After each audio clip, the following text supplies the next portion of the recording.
Last week, the Coco Tigers ran around, threw over their fellow cats from Dunellen, the Dunellen Tigers, 35-0 for their 16th consecutive state regional semifinal win.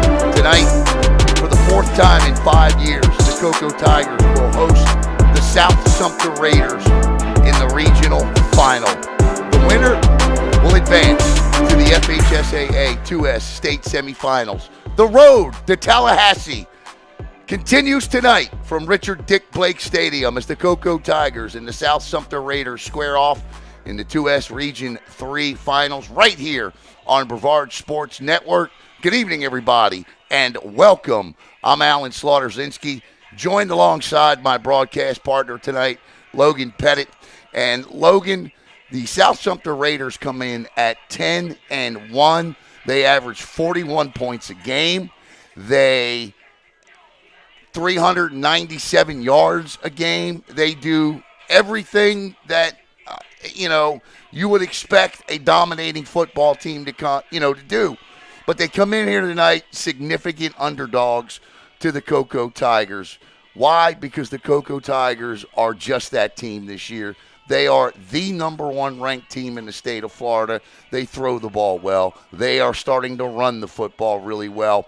What is it about this Coco Tiger football team that makes them so good? Well, first of all, it's their defense, and it starts up front. That defensive line of theirs is sick, and I was talking about this earlier with my family. Oh, what game you calling? I said, I'm doing the Coco game. And they said, I know they're undefeated this year. How they looking?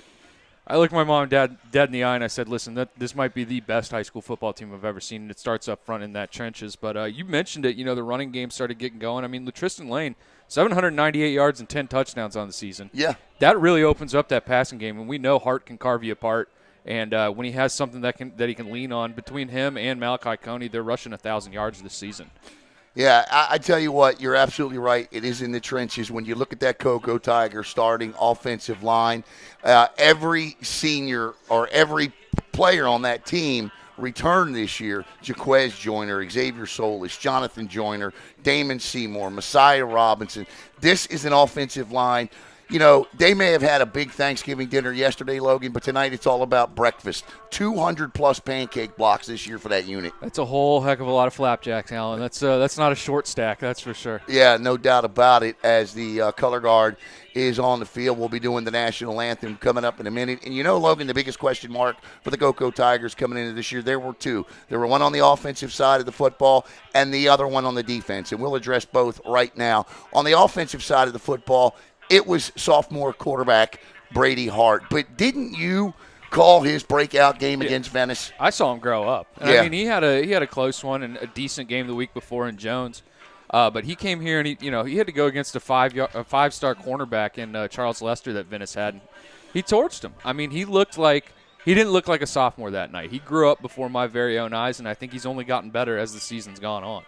And then, of course, his prime time target is Ohio State commit Javen Boggs. And what this young man has done as a junior is just simply incredible. He is now the fifth Coco Tiger 1,000-yard receiver, 70 catches, 1,190 yards, 20 touchdowns, 17 yards a catch, Logan. And most of those yards come after he catches a 5-7 yard little quick out screen, whatever. But Javen Boggs Ryan Day's got a great one coming. Oh, yeah, absolutely. And we go back to that Venice game. I mean, he was the one torching Charles Lester as well. I mean, a couple times it's either a slant or a hitch, and he takes it 80 yards. He does most of it himself. Now, as a quarterback, you love that because it looks like you're padding your stats. But, right. I mean, the kid's a highlight reel. He makes the contested catches. He's got wiggle to him, and he is fun to watch. And then, of course, the thing that I really like and something that I always harp on is I want to see the Tigers run the ball, and I think you have to have it this time of the year, Logan.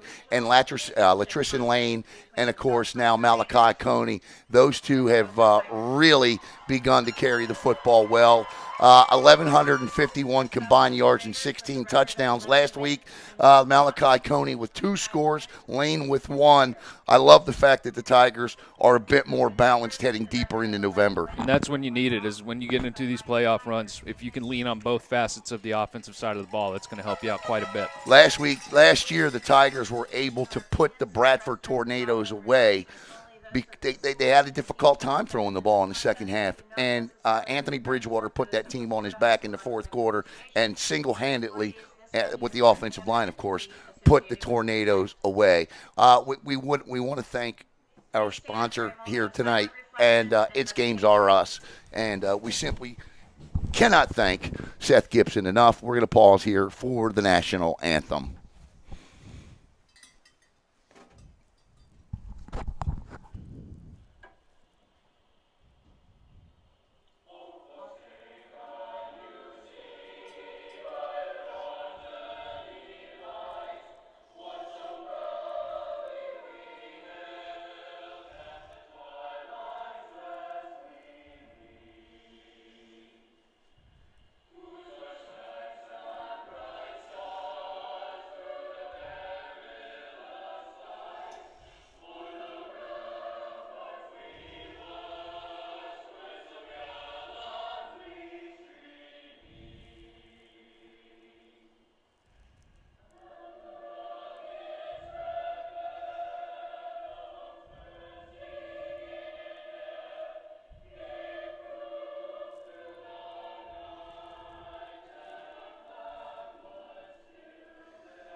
All right, the national anthem.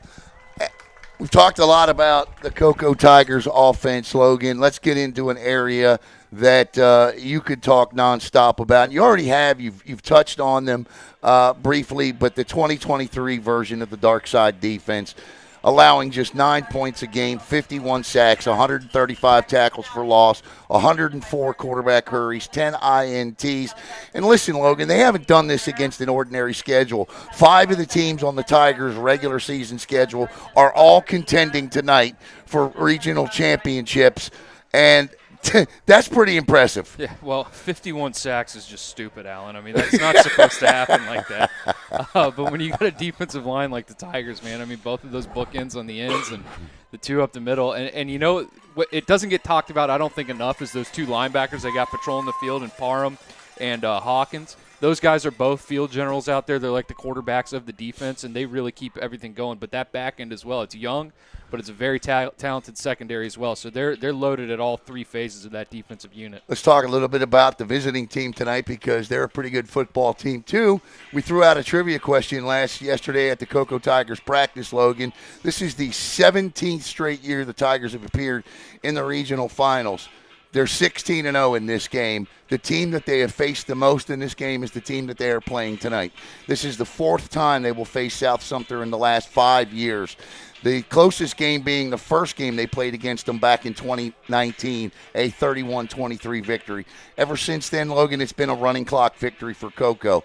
However, this is a better South Sumter team than the one they faced last year. They average 42 points a game. They give up just 16. The issue, I think, for South Sumter tonight is they're going to have to be a little more multiple than running the ball 81% of the time and throwing it 19. Coco will eat that run up if that's all they do at 8 out of 10 times. Yeah, it's a dark side defense. It's more like a black hole. It's just going to suck that running game up. I know they do it well. It's something that they like to do, is run the football. But, I mean, they're facing a whole different beast. This isn't Bushnell. This isn't over where they typically play those other teams. And it's going to shorten the game, that's for sure, if they continue to do that, which might bode well for them. You know, if you get into a little bit of a dogfight and for some reason you shorten that game up. But, yeah, they're definitely going to have to drop back a little more and see if they can create some kind of explosive play through the passing game if they want to hang in there with the Tigers tonight. The Tigers' play distribution this year is as sure as death and taxes, and that's 51%. They run about 51 plays a game. Logan. They throw the ball 58% of the time. They run it 42% of the time. The Tigers average 36 points a game. They give up just 9, as we said. They've pitched 4 shutouts.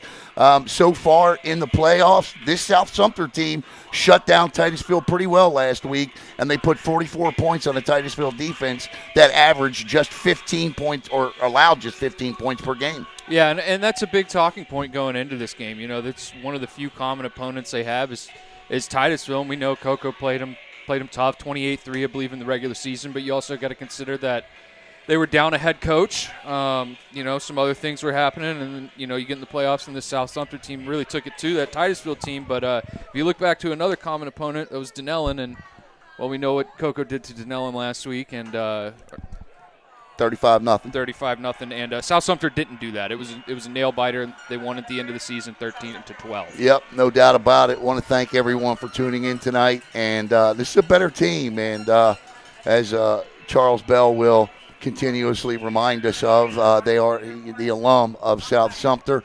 I remember hearing that last year, though, that this South Sumter team was a better football team, but so is this Coco Tiger team. You know, I don't doubt that this isn't a better South Sumter team, but I'm telling you, they're running into a buzzsaw tonight. Yeah, I mean, this is the best team in the state of Florida, save for maybe Chaminade, Madonna. Right. I know what the rankings say, but save for maybe Chaminade, Madonna, and IMG. Right, and you can't even count IMG. Yeah. They can't even play in the playoffs. Right, that's exactly right. That's a moot point.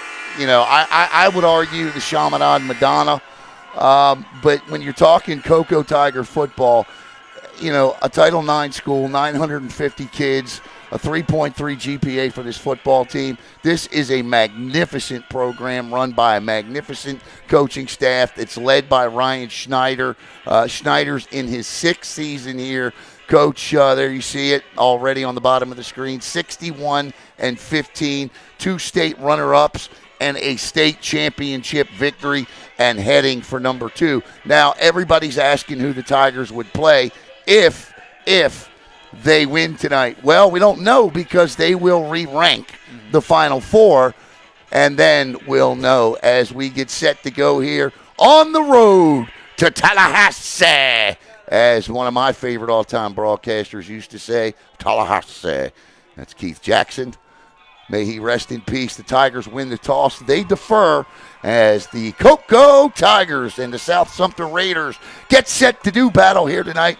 Brought to you by Games Are Us. Another good advantage for the Coco Tigers this year has been that young man right there putting the ball on the tee, Gunnar Trout. What a season he's had this year. 20 touchbacks this year for Gunnar as he gets set and looks for number 21.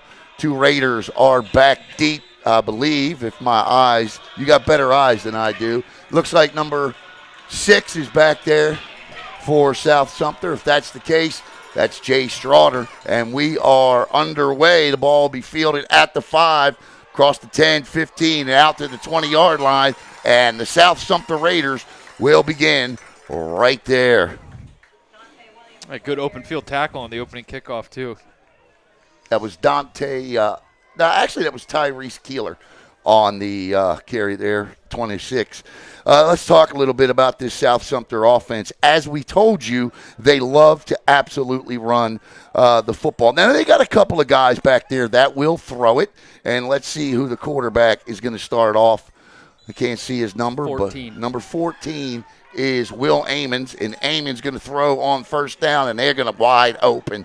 And that is just good coverage right there, Logan. That is great coverage. You got beat, so it was a little – they went out with a little trickeration there. They faked the bubble, had a bubble and go. Safety had his eyes caught on that bubble, and he got beat initially, but he was able to get underneath it.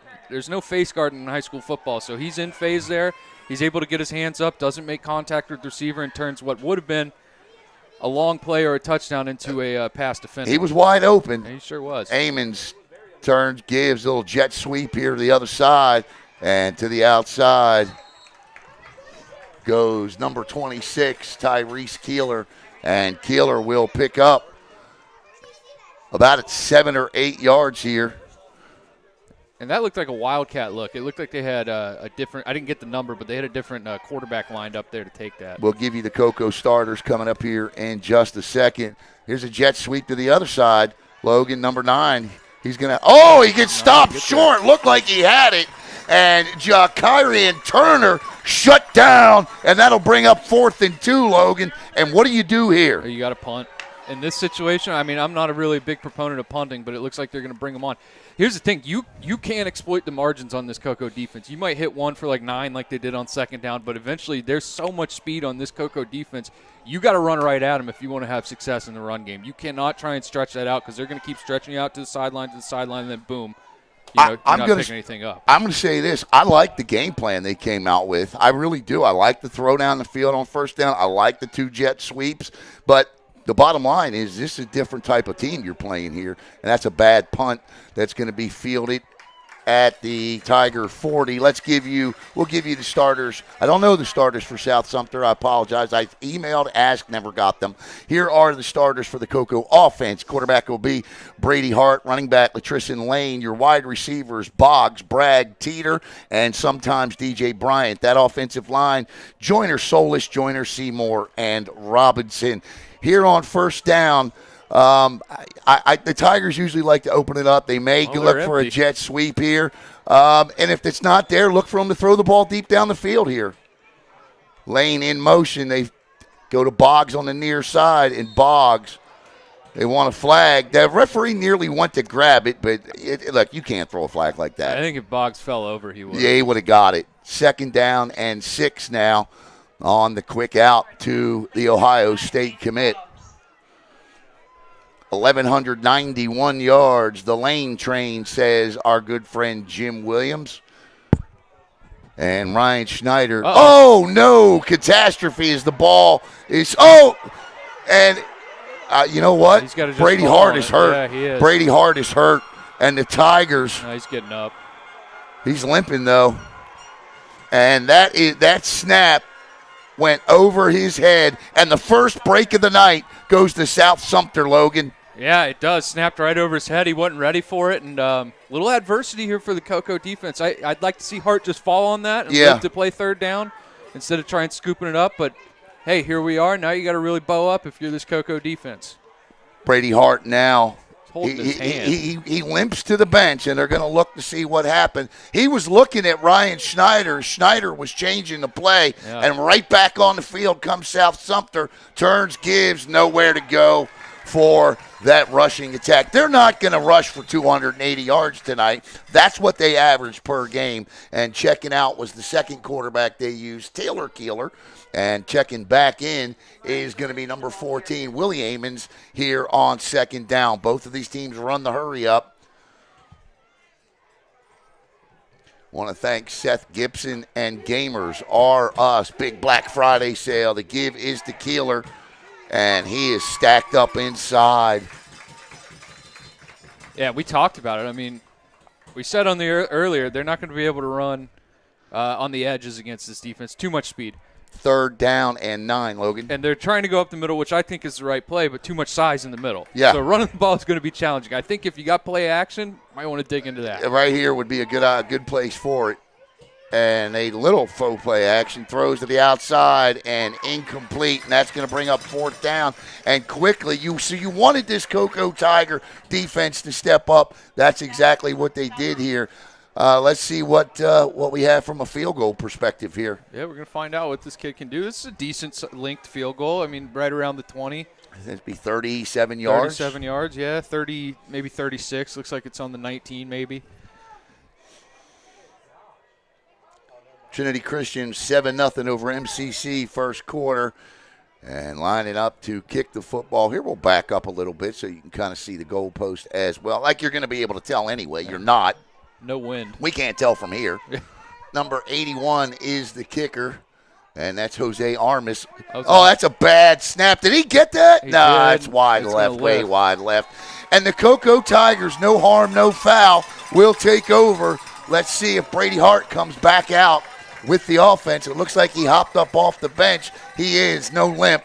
Tigers take over 1st and 10. That is a tremendously blown opportunity by South Sumter. Yeah, it certainly is. I mean, credit where credit's due to get that kick off, though. I mean, yeah. I thought they were dead to rights, but they were able to get it off, but rushed, weren't able to capitalize on the missed opportunity, and they're not going to get that many opportunities tonight, I do not think. No, and not that deep.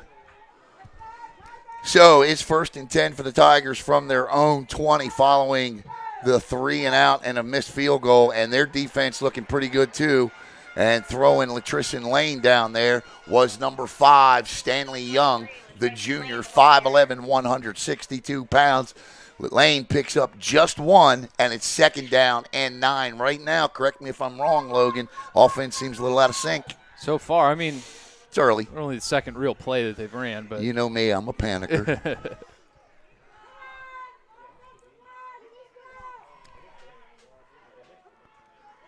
Throws. Yeah, that was going to nobody in particular. I believe it was intended for DJ Bryant coming across the middle, but it ended up at the feet of C.J. Bragg. Bragg on somewhat of a touchdown drought. He's gone 3 games without one, which is unusual for Bragg. And that'll bring up 3rd down and 9. And right now, none of these offenses want to seem to get going here. No. Tigers are going to have 5 wide, 3 by 2, 3 to the top, 2 to the bottom. 5 wide receivers in all. Hart from the gun. South Sumter showing blitz. They bring it, Logan. Hart gets out of it. He's running. And he'll be hit hard. He'll be close to, but short of. No, he might have it. No, he's close. short. He's yeah, about he's a yard short. So what do you – well, you know what? I'd go for this. Yeah, I think so. I think your defense just shut them hard. Yeah, you go for this. Trust your defense here. You go for it. I don't know that I would do anything fancy other than run this thing up the middle. They might try to get them to jump, which Hart has been fantastic at. Denellen last week jumped 3 times on 3rd or 4th down. Yeah, he just went to a bear front to clog the middle. He's going to throw it. He's in trouble. Throws. Oh, he got it! He did. Boggs! And 10 more. Javen Boggs!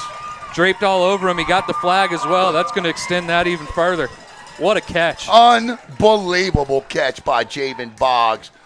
Jakarian Turner, the standout two-way running back DB, did everything he could, including pass interference, to prevent Boggs from catching that ball, but to no avail as the Ohio State commit hauls it in. Well, it was defensive holding, so they're going to wave it off, which is the right thing to do. But, oh, yeah, and what body control and weight. Boggs isn't huge by any means, but the way to box out the defender like that and go and pluck that ball out of the air. Technique, absolutely. Technique.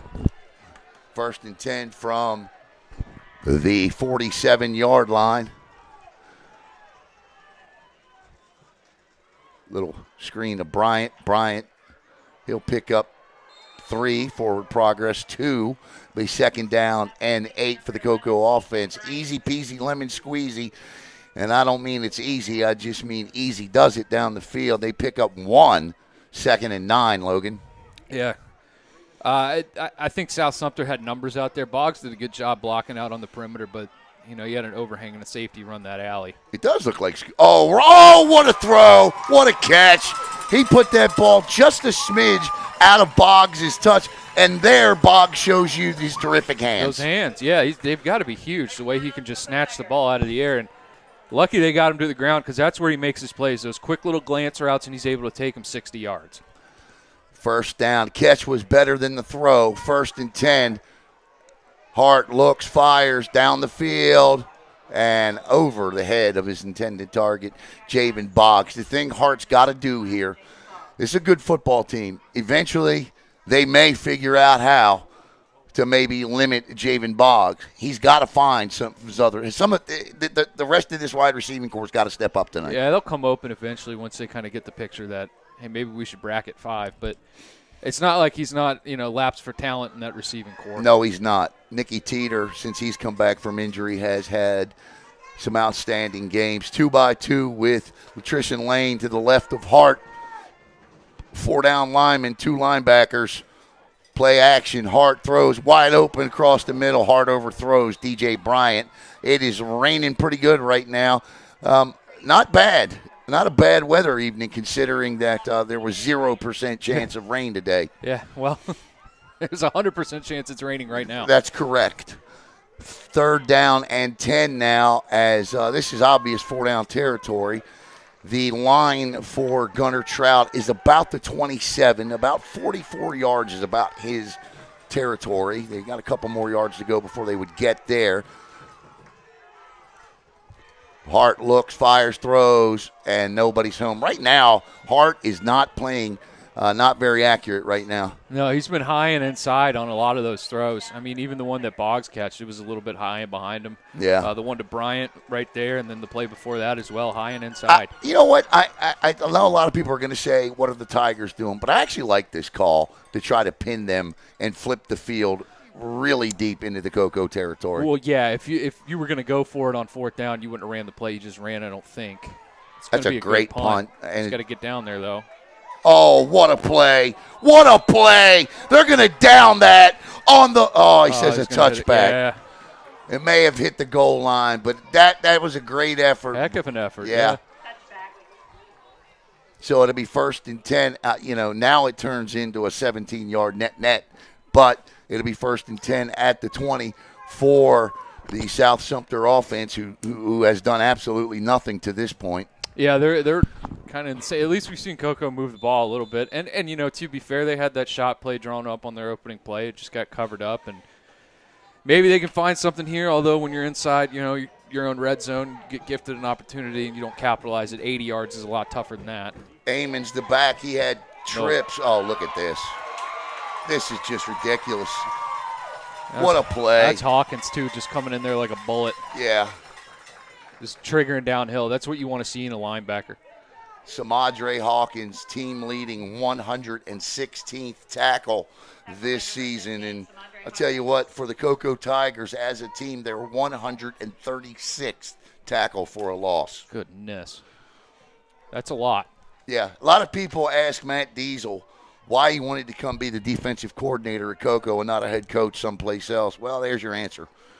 2nd down, and this is a different quarterback. We told you they would use 2, and again, the Tigers just aren't going to let you go east and west. That's a nice play design, though. They kind of faked the jet motion with the return motion and came out there, but that's a man beater. It looked like Coco was caught in a zone right there, and he made the one guy miss, but then the safety has time to come fill the alley and maybe gets back to the line of scrimmage. I do like the play design there, though. I want to say hello to my good friend Chris Bonanno of the home. I believe it's I'm not sure what media outlet he's working for. I think it's the Hometown News.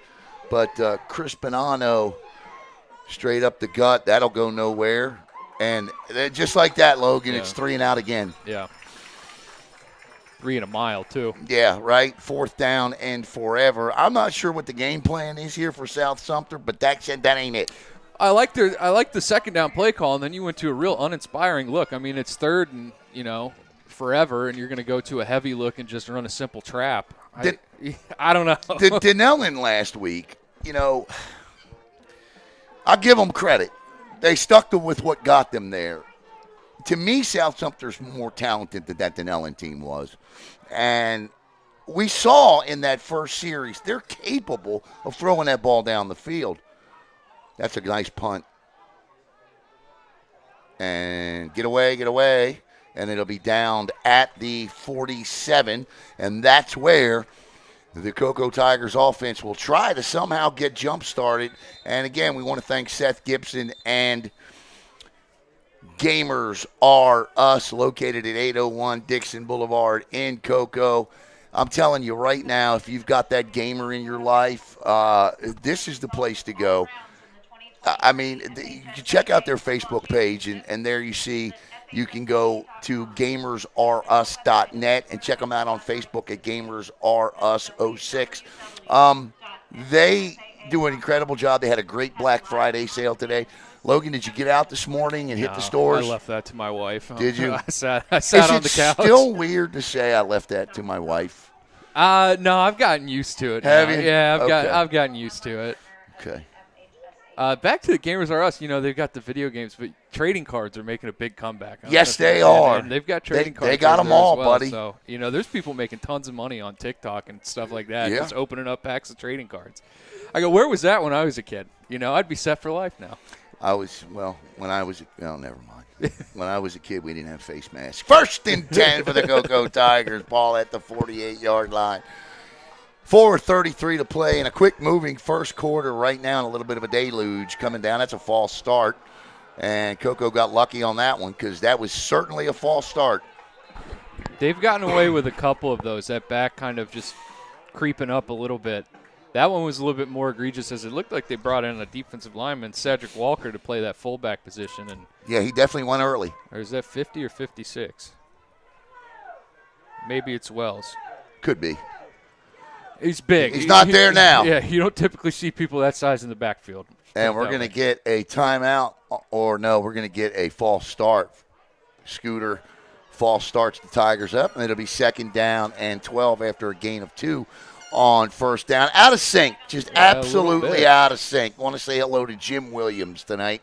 Jim has paid for many of these broadcasts this year. Jim is one of BSN's top financial contributors, and he is watching us tonight from Camp Casey, South Korea, where it's 13 hours ahead. So if it's 8 o'clock here, it is 9 o'clock in the morning there tomorrow. Hart throws open.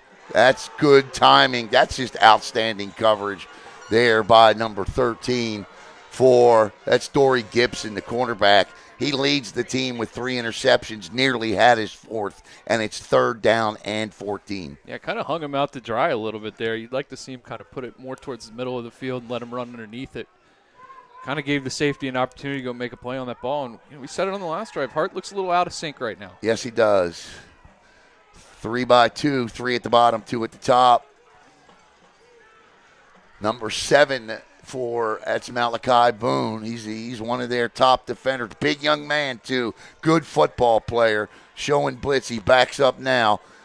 Hart looks to throw. He does. Down the field, slips, but Boggs is there. Boggs still on his feet all the way down to the 26-yard line. No flags. Good throw. That was his best throw so far. And yeah. That's the type of throws we've been accustomed to seeing out of him. And he's very much a momentum-based thrower, so that's something that's going to get him in a rhythm. You get string a couple more of those together, and that's probably going to set the tone for the rest of the game out of him. That's tough to defend at this level, Logan. It really is. Hart turns, gives, Coney with it. Big hole. Coney still on his feet. Cuts back, inside, down, inside. The Gamers R Us red zone. 1st and goal for the Coco Tigers from the 4. Not so fast. Uh-oh. And this is coming back on a hold, and it would stand to reason because that hold was huge, Logan. Yeah, just right off the left side, just a nice little, looked like a power run. Might have been dart. I know it's tackle trap, essentially. I know Schneider likes that. But, yeah, busted it open, and Coney's a good little runner in his own right. He scored 2 touchdowns last week, and I'll tell you what, man, he's really come into his own. And listen, sometimes they say the best way to motivate a player is to, let somebody else play too. And Tristan Lane has certainly pushed Malachi Coney this year. Well, competition breeds excellence. Yeah, that's what I was looking to say.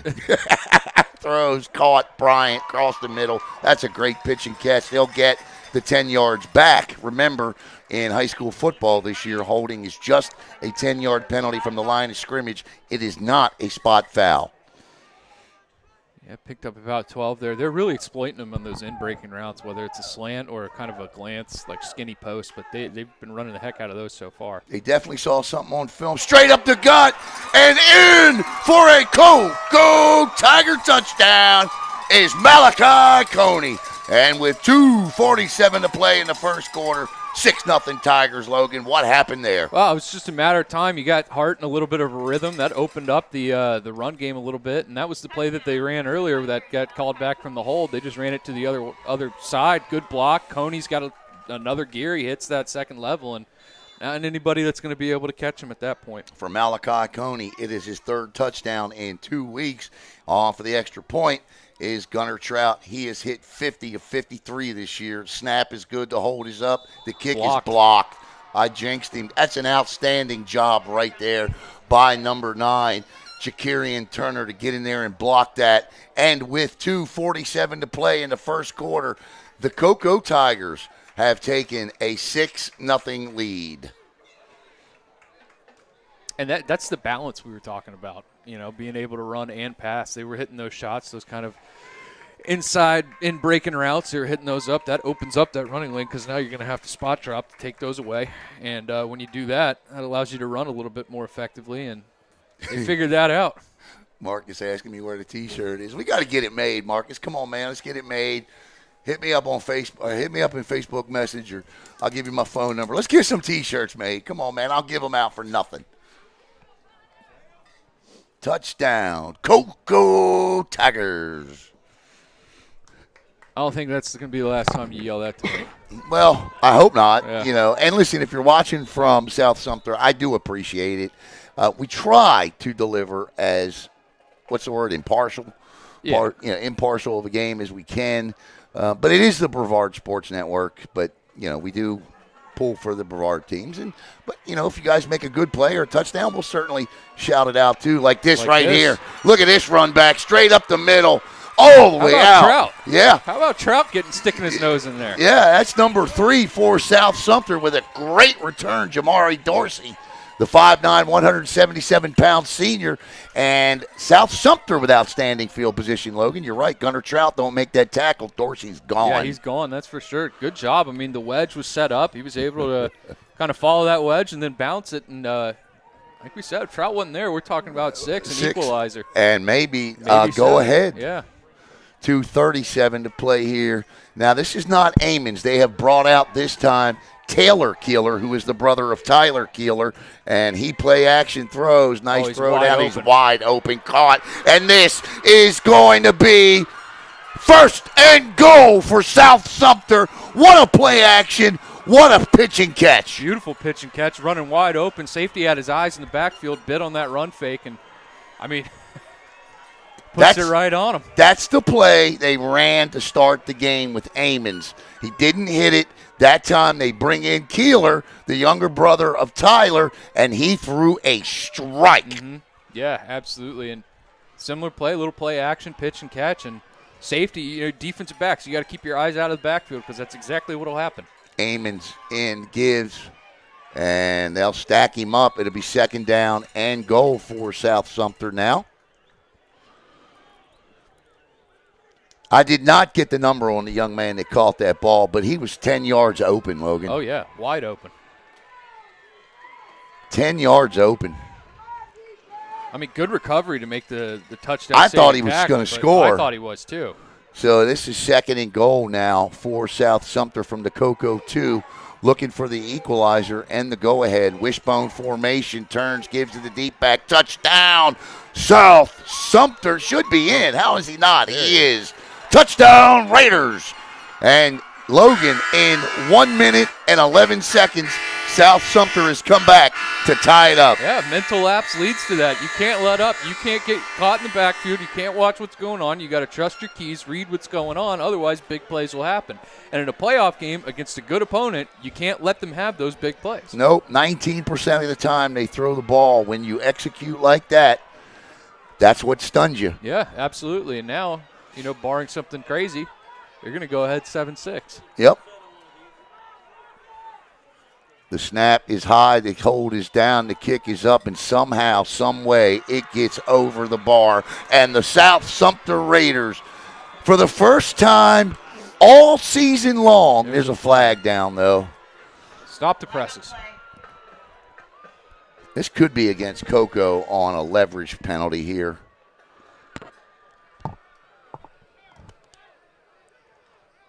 What are you thinking, like leaping? Yeah. Yeah, the South Sumter's pointing towards Coco. Yeah, I think it's a leverage penalty against Coco. Point is good. Personal foul. It's a leverage, yeah. Yeah. So a leverage penalty will be enforced on the kickoff. It's a 15-yard penalty, by the way. And with 1:39 to go in the first quarter, for the first time this year, Logan, the Coco Tigers trail at Richard Dick Blake Stadium, 7-6. Here's the adversity that sometimes comes this deep in the playoffs, and the Coco Tigers have it right now, Logan. Yeah, playoff game, you're down at home. How do you respond to this adversity? That's the big thing. They haven't been facing, now, albeit it's only a 1-point lead, but it's still a lead. but it's how do you respond to something like this? It's the way South Sumter scored. Right. That's Right. a little bit concerning with the high praises we gave this defense, especially that secondary. They don't usually get got like that, so you got to wonder what the heck happened there. Now, fortunately, they got the huddle sideline. They'll take a look at what happened. You got to mix that. But I think Durant Guilford, like you said, he got caught looking in the backfield on that one. Right. And Guilford's a great player. The likelihood of something like that happening again is slim and none, and Slim's on his way out the door. But you never know. Right, yeah. Now, I onside kick this if I'm South Sumter. Why not? Yeah, exactly. You got the lead. It's a playoff game, and, I mean, you're getting aided a 15-yard penalty. What's the worst that happens? As we get ready to go. Yeah, I like the call. Yeah, I don't get why you don't. And that'll roll into the end zone for a touchback. Time for the Coco Tigers to answer here as they trail for the first time all year at home, and I believe trail for the first time since they lost at St. Thomas. Yeah, and that didn't happen until late in that game, did it? And, well, it really didn't happen at all. Well, right, yeah, I mean. Sorry. Yes. If you know, you know. But were they not leading most of that game? Yeah, they were. Matter of fact, they didn't trail until they lost. Exactly. Yeah. Hart throws Boggs on the screen here. He's got a block, and he'll pick up. Where'd he go? There he is. He'll pick up 5, maybe 4, maybe 5 there. Yeah, good gain. Stay ahead of the sticks there. Yep. 2nd and 6. We'll call it a long 5, short 6. Now they like those little stop routes. They don't release linemen, which a lot of teams do, so it's not a true screen, but those receivers do like to block. Well, that also prevents them from going downfield. Underneath, Bryant catches, and he'll pick up a Coco Tiger first down with a gain of 7. So it'll be 1st and 10 now at the 32. And 1:23, clock stops to move the sticks. I think you might see a shot here. Yeah, I think so too. DJ Bryant in motion, fakes the jet sweep one way, and Latrison Lane's in trouble, and that's just a great tackle. And this is going to be against, I assume it's got to be against South Sumter. I mean, there were 4 Raiders there and 1 Tiger. Unless they got somebody on the sideline and they're going to issue a sideline warning. But, yeah, the numbers and that would wouldn't say, surprise me as it pertains to Coco. Well, look where Schneider's standing too. Right? Personal foul. No, it's going to go Yeah. against. It's going to go against South Sumter. That's 15 yards, and that's unfortunate because that would have put Coco in a 2nd and long situation there. Yeah, and that's twice they've ran that counter play, and both times that's happened. Yep. I would maybe scrap the counter. Yeah, I would be. And the problem is, which is unusual for Coco, Logan, is that play has taken way too long to develop. Yeah, and it is a slow developing play, but it's taken longer than it needs to. Right. To let those guard and tackle clear because it's just GT counter, and they're Yeah. letting those guys get around. But, yeah, I wouldn't pull that out anymore. Hart looks, fires, throws behind his intended receiver of Javen Boggs, who came out of the slot that time, Logan. Yeah, I mean, they move him around, and he's a versatile receiver. That's for sure. 2nd down and 10. The rain looks like it's, well, I guess it stopped. Maybe a mist. Drizzling, yeah. Yeah, if you want to call it a if you want to drizzle. call it. I'm going to say this right now. South Sumter has traveled well. Hart fakes the lane, throws, and Boggs drilled across the middle, and now it's 3rd and 10. He hurried that one. He heard it, and that's behind again. That's 2 throws in a row where he was behind the receiver, and that's kind of been the theme so far in this first quarter of he's missing behind the receiver. Yep. And I've seen that earlier in the year watching him as well. He's just got to get into a rhythm. Yeah, and that's the whole thing as it pertains to young quarterbacks. Get in a rhythm. And as an offensive coordinator, it's your job to put him in one, too, right. with the play calling. Well, I think that's why we're seeing a lot of those little hitches and stop routes to try and, like, high-percentage quick throws to try and develop something. But Hart drops back, throws. Oh, Bryant. that's killer coverage. Yeah, that's by 4th Johnson. down. Yeah. That was incredible coverage. There was nothing there. And After scoring a touchdown with 49 seconds to go in the first quarter, South Sumter gives up a first down on a personal foul penalty, but forces a Coco punt. Yeah, it's tick for tat. I mean, the defense, outside of the scoring drive, South Sumter's defense has been playing exceptionally well. Yep. Trout nearly got that blocked, but he gets it off. And that's not a good kick from Trout. No, he had to rush that. Yeah. Here's the thing right now that concerns me. I don't see, I guess what's the word I'm looking for? Nothing looks. They're out of sync. Out of sync. Yeah, everything just looks out of sync for Coco at the moment. Yeah, both sides of the ball. I mean, you don't usually see that mental lapse getting caught in the backfield, and that's how they scored, giving up the touchdown. But, I mean, it's a good team. They're going to score. I think we all maybe considered that. But offensively, for sure, they definitely look out of sorts. Yeah. South Sumter back on the field. Let's see which quarterback they put on the field. Looks like Amons is coming out. All right, so Amons, the passer. Well, no, is he? Well, yeah, he is according to the statistics, but he wasn't on that last one. That's the same play Coco ran. That didn't go anywhere in lost yards. Similar result. Yep, similar result there. And that'll bring up second down. I think that had a read tagged onto it. I think the quarterback could have kept that and stuck his nose up the middle, kind of almost, we call it a husker. Yeah, I don't like blame a power him. read. Yeah, I don't know that he wants to keep Yeah, I was going to say. He's going to put that ball in his running back's belly. And yeah, just the way he seated it. It right. looked like he had his eyes on something. They'll talk about it on the bus going home. Could have kept. No. Why you give me that ball, man? You see what you think. All right, that's the end of the first quarter. And for the first time all year, I'll say Coco trails 7-6. We'll be back with the start of the second quarter here on the Brevard Sports.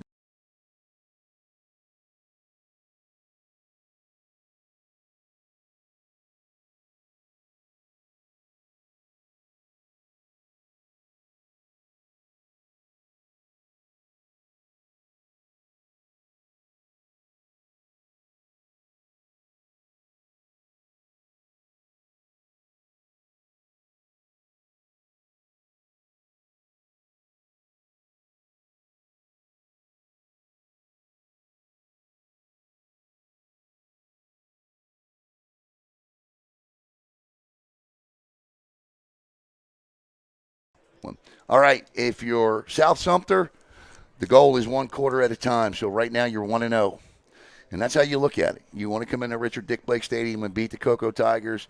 Right now you're 1-0. You want to leave here, obviously, no less than 3-1, right? Yeah, ideally 4-0. 4-0, right. But if you're going to have an upset, they've kind of delivered on this upset. They're playing good defense, and they're making the defense make mistakes and offensively, and that's how you pull an upset off. And we got Keeler at quarterback, and he throws a nice little out pass here. That'll pick up 7-6 maybe. It'll be 3rd and 4, 3rd and 5. We'll see. 3rd and 5. That's a good completion. That's going to make this a manageable 3rd down. Yep, 3rd down and 5. After the completion, the Young and Amons comes back in. Start of the second quarter.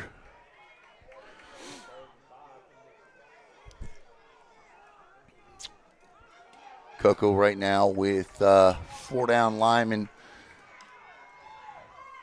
Amons takes a peek to the sidelines. Parham runs up, changes the defensive front. They're going to jet sweep this thing, and I don't understand this call at all. Nope, it ain't going to work. You can't run on the edges on this defense. I've seen it time and time again. I mean, heck, Venice tried to do it and had very little success doing it. Yep, I do not understand why you try to – and even Coco right now trying to run east and west on South Sumter. They got speed on the outside. Yeah, they certainly do. It's the same story.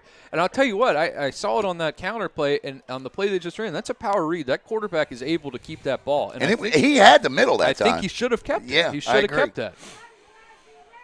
And they're going to punt 2, and usually it's Chase on back deep. At some point tonight, South Sumter's going to fake a punt. You would think. Yeah. I mean, now would be the time to do it. 4th and 5. Low snap. Oh, that's a good kick. But line drive right to The returner, I believe it's – oh, that's a face mask. It is a face mask, and he doesn't get it called. Yeah, he didn't get it.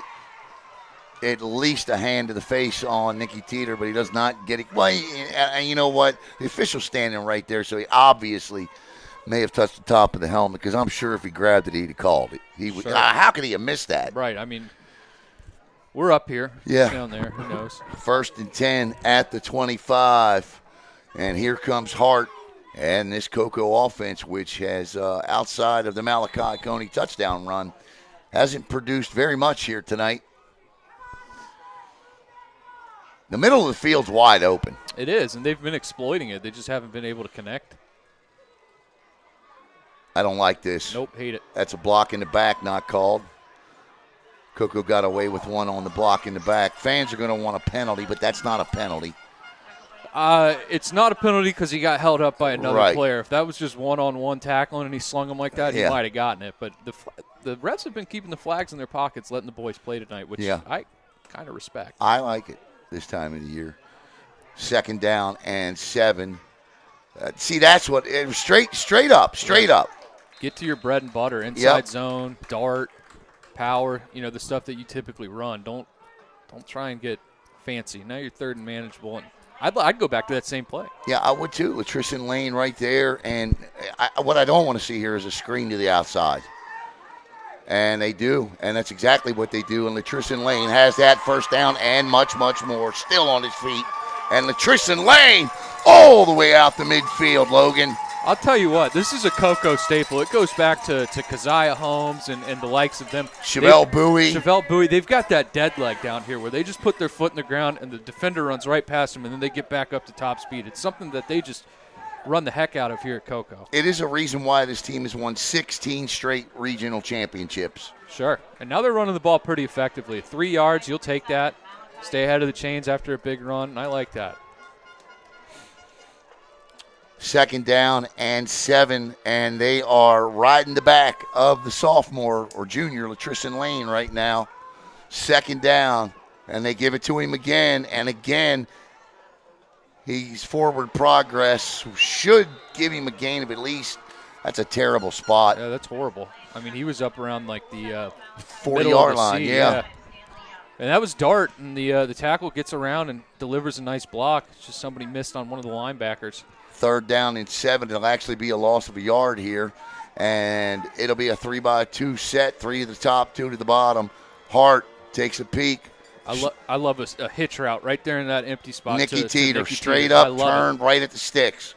Teeter, keep your eye on number 3 in the slot. Throws. Oh, wide open. Hart's going to take it himself. He's going to be close. Now, that play is a wasted play if they don't go for this. Oh, you got to assume they're going for it. Well, they didn't the last time.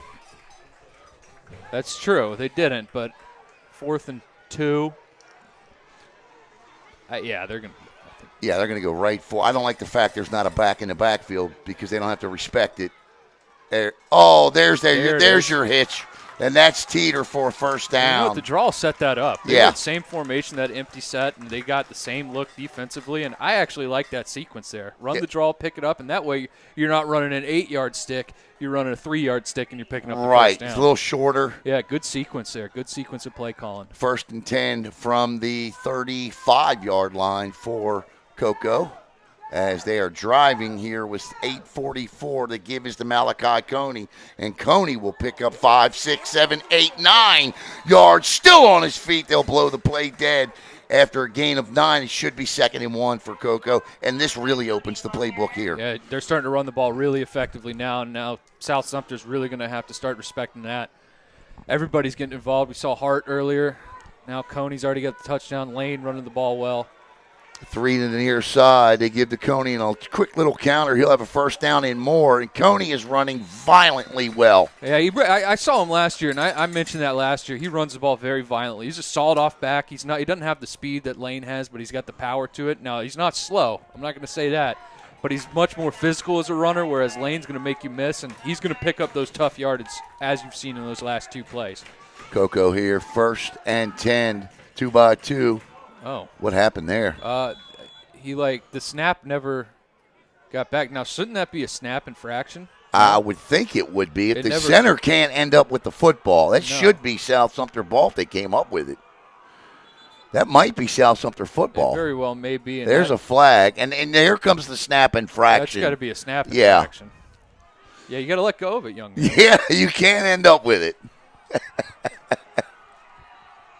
It's a good try, though. Yeah, the old center sneak. Yeah, it should be a 5-yard penalty. And unless they're going to call a penalty against South Sumter, and if they do. They are, it looks like. Yes, and if they do, no, that's South Sumter football. Yeah, it is. Yeah. That's what I originally thought. Shouldn't the penalty negate that, though? The No, play shouldn't have happened. now I'm completely confused. They certainly think they're getting the ball. They thought they did. Now they're back. Now they're It's just waving it gonna- off. Oh, they're going to wave the penalty off. They're going to call a false start on Coco. That's the snap infraction. Yeah. So, wait, they waved it off and then still called it. Or did they not? What didn't he just wave his? I don't know. All right, maybe he was just indicating there was a flag. I don't know. But what? This is my yellow flag. Here it is. I have one. I will place it back in my pocket. But that's the right call. That's start the clock. The center can't fumble the ball. I thought they turned it over. Second, but you're right, he can't. Hart looks to throw. He's in trouble. Gets outside. That's intentional grounding. Unless his knee was down. And they're going to say he was down. And he's going to throw a flag there for intentional grounding. And that's a loss of down and a 10-yard penalty. And this is now going to be second down and about 28. Yeah, going backwards after a very promising start to this drive. A couple blunders here. This is if you're in the NFL, I challenge this and say my quarterback's knee was down. Yeah, and I think you'd have a strong case. It did look like it was down, but so loss of down. It'll be third down and 25 now for the Tigers. This is where you got to hit Boggs on a deep crossing route, but South Sumter's going to be prepared for this. They should have him double covered. Coco's got double stacked on top of each other. One back in the backfield. Hart looks. Blitz out of the corner. Hart's in trouble. Still on his feet, and he'll be absolutely crushed. And, yeah, see. And see that flag fly? Yeah. That is going to be on South Sumter for 15 yards. And I get it. That's a big hit, and you should be celebrating, but you can't do it over the top of the kid that's laying on the ground. You just gave up a first down. That's stupid. If it's against South Sumter, you can't do that. No, and you can't tag Coco for it for going to try and get their quarterback out of that mess either. This could be offsetting. You could see two flags here, one on Coco, one on South Sumter. And it might just be a sideline warning, but I doubt it. It's got to be taunting. And that's what Scooter's telling him. Coach, the entire team came over and danced over top the quarterback. While he's on the ground. You can't do that. You can't do that.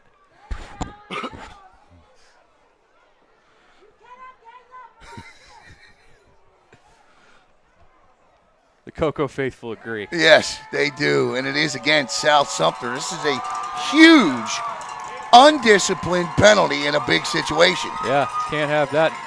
And that comes with an automatic first down, correct? No. No? No, just 15 yards. Okay, so. It's still fourth down, but it's 4th and 12. Wasn't that third down on the line? Oh, because it's dead ball. Yeah. So, okay.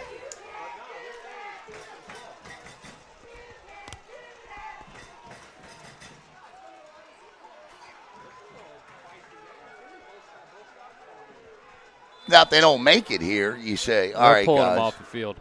Huh? I think they're pulling him off the field. Who's that, Hart? No, I think they're going to bring the field goal unit on, I would assume. Oh, they better take a timeout, whatever they they need to do. The clock's running here. 7:20 to play in the third, and they're going to talk about this. And Ryan Snyder wants to ask Scooter, if I'm Ryan Snyder, there's nothing to discuss. It's a 15-yard penalty. Mm-hmm. Well, if it is a 15, then they have the spot right. Right, the spot's correct. I think he's asking, shouldn't it be a first down? No. In which case it should not. No. It's not an automatic first down. So what do you do here, Logan? 4th and 12. I think you kicked the field goal. Considering the first one was blocked, the extra point was blocked. Yeah, but I mean, can you pick up 12 yards? It's been a struggle. Yeah. Would you use Boggs as a decoy here? I'd look for C.J. Bragg here. Yeah, they're going to put the offense on the field, and I'd look for Bragg. I'd look for C.J. Bragg here all night long. C.J. Bragg's lined up on the near side. It is 2-by-2.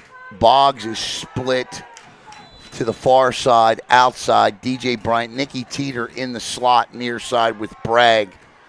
4th and 12. They're blitzing again. Late blitz. He's got nobody. Throws. Oh, nearly got it. And there's a flag here. Yeah, and you've got Coney with his helmet off. So let's see what the call is. I think it's going to be on South Sumter. Their hands to the face, maybe a face mask, some sort of personal foul because they ripped Coney's helmet off. That's not good. No, that gives up the first down. Yeah, that's 15 more yards.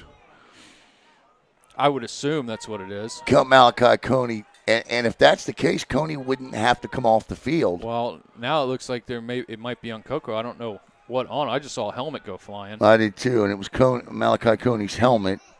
So let's see what the call here is from Scooter. Hands to the face against South Sumter. Yeah. Oh, we got offsetting.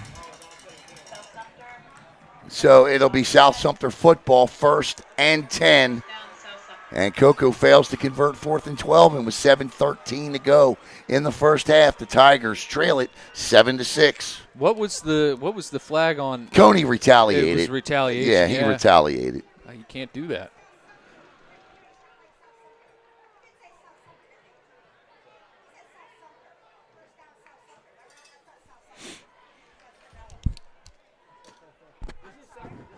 All right.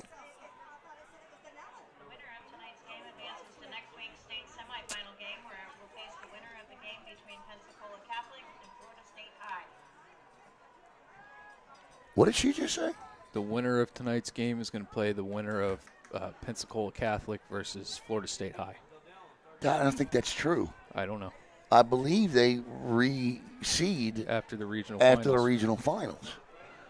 I don't think we know who we're playing yet or who they're playing yet if they win.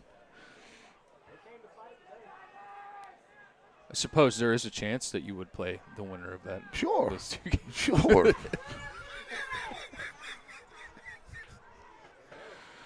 Anything's possible. And I don't know. Schneider's down there trying to plead his case on something. I'm not sure what it is. But, yeah, I don't know. And the refs are talking. Want to thank. Well, I guess maybe the question is because the hands to the face would be a live ball foul. Would the other one on Coco be a dead ball foul, in which case those wouldn't offset? In which case they would get the first down and then march them back 15 for the dead ball foul. But they would get the first down. It makes sense. Well, there's that too. Offsetting penalties, you would replay the down. That's true, right. Yeah. That's exactly right. You would replay 4th down. That's exactly right. It should be. I'll be here all night. Thank you very much. That's exactly right. And that's what Schneider's asking, but I guess the answer is no. I guess not. He's upset. That poor side judge is going to get an earful. Yeah. He drew short straw tonight. Yeah.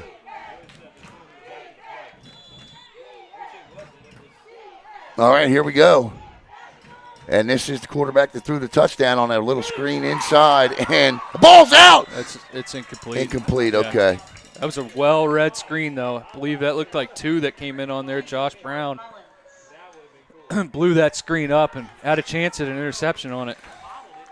Yeah, I guess my thing here is I'm not sure what either guy's watching on each of these sidelines here. That play's not worked all night. No. And Amons comes back in. Well, if you're going to run a tunnel screen, you got to pull linemen out there. Right. Throw it behind the line of scrimmage and try and get big bodies on these DBs. They didn't do that. No. Coco's showing blitz. They deliver it. And they stack him up inside.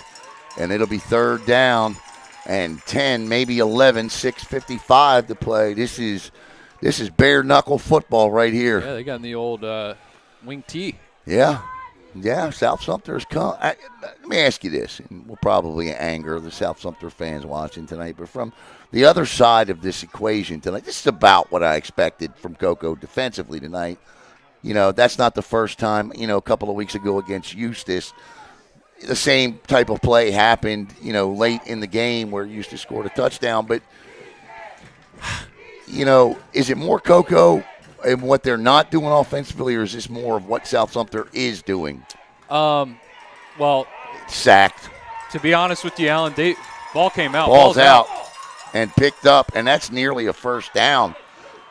He fumbled that ball forward. He certainly did. And he's hurt. And it's going to be 4th down and 2, and South Sumter will punt again. That was a live ball. Can the offense advance a fumble? Yes. You just can't score. The guy that fumbles the ball has to be the one that recovers it for the touchdown. Right. Okay. And it's going to be 4th and 1, and South Sumter's going to try their luck here. Yeah, heck, why not? But back to your point, I think Coco offensively, they've had the looks. They just, they're a couple better throws away from, we're talking about a completely different football game.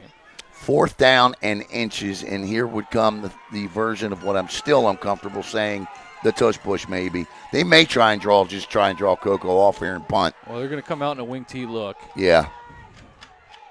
No, they run it. They run trap. And they got it. Nice pickup. Still on his feet. Nearly broke that out. They still got it. If you're South Sumter, this is exactly where you want to be right now. They catch a break on the fumble, and Javion Hilson has to come out for a play because his helmet came off. Yeah, lost his lid. Yeah, you've got momentum here if you're South Sumter. Coco's not advancing the ball. They're kind of shooting themselves in the foot a couple times, and now, you've got the lead and you're moving the football. If you and that's going to take us to the water break. And if you can get, pull another play action, catch another DB sleeping, who knows? I don't even know that you need to. I just think if you go into the half with any kind of a lead, you've really got some momentum swinging in your way going into the half. Now, Coco will get the ball to start the second half, and you better believe there will be some paint peeling and some adjustments made in that locker room.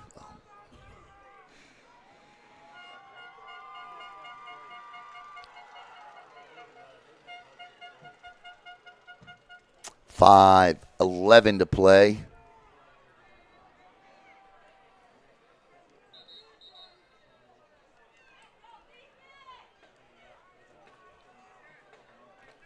Coco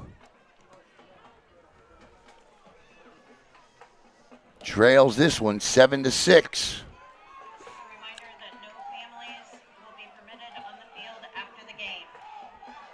And this is number 15 back at quarterback. That is Keeler. And nowhere to go with that one. And that'll be 2nd and 10 now. South Sumter's doing a really good job of getting that ball out quickly. They understand that pass rush that's on the other side of the ball, and they're not really giving them a chance by just delivering these little quick outs. And even those deep passes off the play action, they got out quick. I think Coco's struggling with offensively is that blitz, too. Yeah, they are. It's rattling hard a little bit. And it is 2nd down and 10 now. Fakes the jet, Amons rolls, throws, nowhere to go. Yeah, 3rd and 10. They got pressure that time, and that really sped up his clock. And that's not going to be something they're going to be able to do. They're winning early on with these quick passes, and I think that's something that South Sumter's going to have to stick to. Well, I think this is out of their game. I think this is out of their game plan here. I think you're right. I think you wanted to try to run this clock down a little bit. You pick up that 1st down. You're not running the ball back up the middle again. You're trying to go east and west here. You're throwing the ball. You're not having any success. 4:57 to go. Now you're facing 3rd and 10. Now you're definitely almost going to have to drop back. Maybe look to a screen here, maybe some sort of a middle screen to a running back. Taylor Keeler back in at quarterback for South Sumter. And he looks to throw. He does. And that's incomplete. And that'll bring up 4th and 10, and there will be no going for it here. No, and a little behind him, but he gave the receiver a chance. Parham kind of stuck his hand in there at the end and knocked it out. That was a good job in coverage by the linebacker.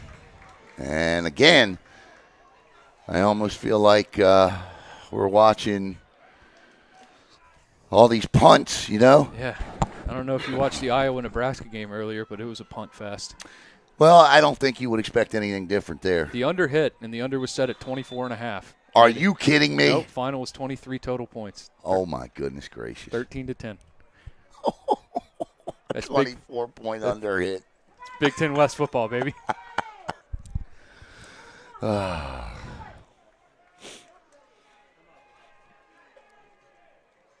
Oh, I don't know how that wasn't blocked. That's his C.J. Bragg with it. Bragg still on his feet. I think the Tigers need to figure out a way to get C.J. a little more involved here tonight. Him or Teeter, one of the two. They're locked in on Bragg and you got other weapons. And I'll tell you why that punt wasn't blocked. I harp on it every week when there's an opportunity. You got to be an airplane. You got to come down. You got to lay out and go get that ball. He went up and down like a helicopter and went right through his hands. It happens every time. Is that what you used to tell your guys, be an airplane? That's what I was told when I was playing, but yeah, I echoed it. By the great Dan Oswald. Dan Oswald. Yes, sir. First and 10 at the Coco 35. The Tigers looking to get something going offensively. The give is to Latrician Lane, and Lane is down the sidelines. Look at that speed, still on his feet. Latrician Lane he's just a special running back. And it is great to see this Coco offense utilizing this rushing attack.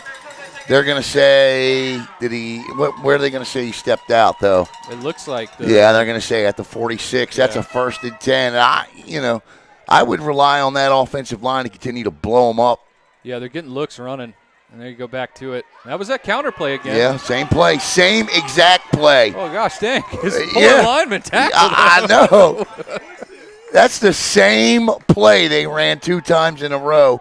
And that's the old Vince Lombardi technique, right? Run it till you stop it. Yeah, exactly. And now he was stumbling a little bit, but his O-lineman running downfield didn't do him any favors. No. Malachi Coney in the backfield now. The Tigers have picked up 37 yards on 2 runs, and they're going to do it. Same play again. This time Coney cuts it back, still on his feet. Malachi Coney inside the 10.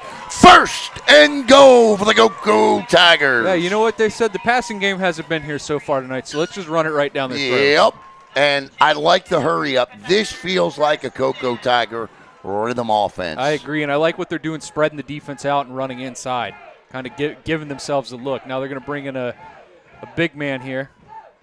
And this is, oh no. Hart got it. And that's what the Tigers have done all night, shooting themselves in the foot when it's mattered most. And it's going to be 1st and goal now. The ball's going to be back at the 14 or 15-yard line. Well, I'll tell you what, on the last play on that big Coney run, he didn't seed that ball well either. It's been a couple times he hasn't been able to seed the ball well, and that one they got away with. 2nd down and goal from the 14. Hart looks, fires, throws, caught, Boggs. Well, can he get in? Oh, he might. He might. He was Is doing he a in? little surfing. No, he's going to be a yard short, but he was surfing on top of that defender. 3rd and goal, and the Tigers, they're going to bring in – they bring in Bug? No, Hart. They got to get set. They're still trying to get players off the field. Tigers turn, give, inside. He will not get in. But they got the substitution penalty on South Sumter. Yeah, they did. So he didn't get off the field in time. They caught South Sumter in a substitution. And that'll get them a little bit closer. Yep. Now here, you've been doing a really good job getting in those spread formations, widening out the field and running it up the middle. Here, if you're going to go compressed, I would maybe think about running to the outside. You've got the speed that can beat the edge, and if you're running to a confined box, I trust your running back versus maybe a defensive end or a linebacker trying to scrape to get to the outside. I agree. Thank you. Yeah. I wouldn't run it, but I agree. Should be 3rd down now following the penalty.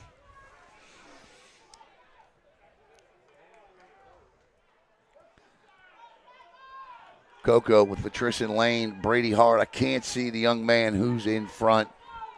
It's either 50 or 58. Okay. It's or 56 rather. So I do not like the shotgun down here, man. Give, Lane cuts back. Is he in? Nope. He's close. 4th down and goal. Did he get in? Nope, he's down. This is where you got to put Bug in, Javion Hawkins, Ingram, and let him. Just be a battering. Here he comes. Here comes number 4. Well, this is also where that wasted play on the fumbled handoff. Yeah, I comes to mean, bite in the tail. absolutely. And here comes number 4, Davion Hawkins Ingram. And this young man, if he don't get in, direct snap, he's under center. He'll get under center. He should be in. He's got to be in that time. Touchdown. That's got to be a touchdown. Coco Tigers. Wow, they had to work for that one. Yeah, they did. I mean, they really grinded. I thought they were going to be scoring a lot quicker the way they were running the ball earlier on. Holy smokes. Gosh, you get to a confined box, and it's like, when are they going to do it? But, yeah, give it to the big man. I like the little, send him in a shuffle motion, get him under center, take the quick snap, and get in there. But they really dug deep for that. Shoo. And with 2:08 to play in the first half, the Tigers have retaken the lead. Snap good, hold good, kick is blocked again. And this has got to be fixed. Yeah. And with 2:08 to go, it is 12-7 Coco.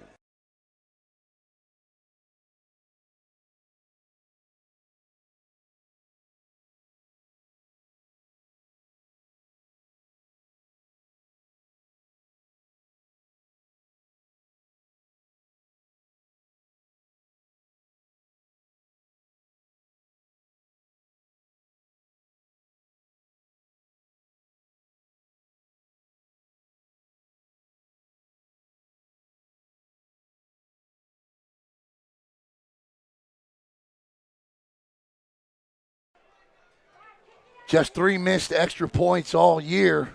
2 tonight. 2 blocked, yeah. 2 blocked. Uncharacteristic. Yeah. Want to thank Games R Us for their sponsorship of tonight's game. And should the Coco Tigers win this next week as well, thanks to Seth Gibson. And Seth, thank you for being a supporter. They're lining up for an onside kick. Yeah, that's what it looks like, right? But they won't. Sure about that? No, little pooch. Little pooch. That ball is fielded at the 20. And we got a little pushing and shoving, and this is going to be intense in the second half, Logan. Sure is. It's making for a little bit of a rock fight. I don't know if I expected that, but some inconsistencies offensively for the Tigers, and you get yourself a defensive game. Yep. Anybody got an update on that Trinity Catholic MCC game? Let us know. That's also on the Brevard Sports Network. We had up to over 700 people right now. Trinity Catholic 21, MCC 14. Quarterback throws. That ball hit the ground. 2nd and 10. Yeah, and this is an uncomfortable situation for South Sumter as well with the way they like to run the ball. You got under 2 minutes. I don't know why they're throwing it. I mean, I don't. With 157, they've not, other than the play action where they caught the DB looking in the backfield, they have not completed a pass more than 5 yards down the field. Yeah, I think my assumption would be maybe try and run some sort of 2-minute drill and see if you can get on the board before the half. And they're going to have Taylor Keeler back at quarterback, and he's going to turn and give, and that's what I would be doing right there. And that's a gain of 10, maybe 11, and that's a South Sumter first down. Yeah, Keeler. Keeler should be. Yeah, good little back Keeler is. Yeah, Taylor hands to his brother Tyler, and with 1:50 to go, the Raiders have a first down, it looks like. Nope, second down. There should be third down and 1. Yeah, there it is. Yep, 3rd and 1 now. 1:50 to go. He gets out of bounds, so the clock stops. 12-7 Coco. This has not been one of those, seamless games for either team. Big man running the ball. And he'll be stopped, but he's going to pick up 6. And that's exactly what I would be doing if I was South Sumter all night long. Yeah. Exploit it, and you can get a little misdirection out of those looks too to keep the defense honest. Try and pick up 2, 3, 4 yards running your offense. And you might be able to get that play action again. Yeah, exactly. That's what's going to open that up. Ball now on the Coco side of the 50, the 48, 1:27 to go. South Sumter in an extremely bunched formation, and that's going to be a False start. Yeah, illegal shift, false start, one of those two. Yeah, it looked like the left tackle jumped a little bit early. Scooter out there, Scooter Morrison, the head referee, and that's a false start. Scooter, don't move those arms fast, and it'll be 2nd and 15. Check that, I'm sorry, 1st and 15.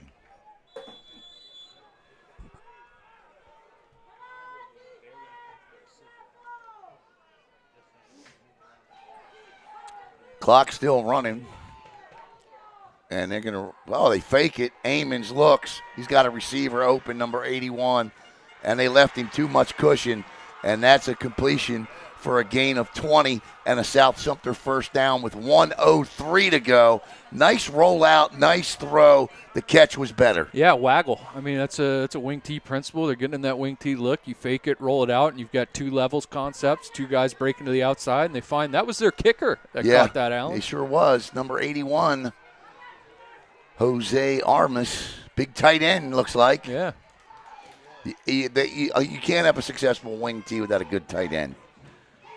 And this is Keeler again, and he goes deep down the field, overthrows his intended wide receiver, and that'll bring up 2nd down and 10. Yeah, that was excellent coverage there by the corner. Just a one-man route, trying to get him on a go route, and one-on-one coverage there, and gets his hip turned, get in phase, and I think the quarterback saw that and sailed that one out of bounds. 2nd down and 10. The Tigers will get the ball to start the second half. 38 seconds to go.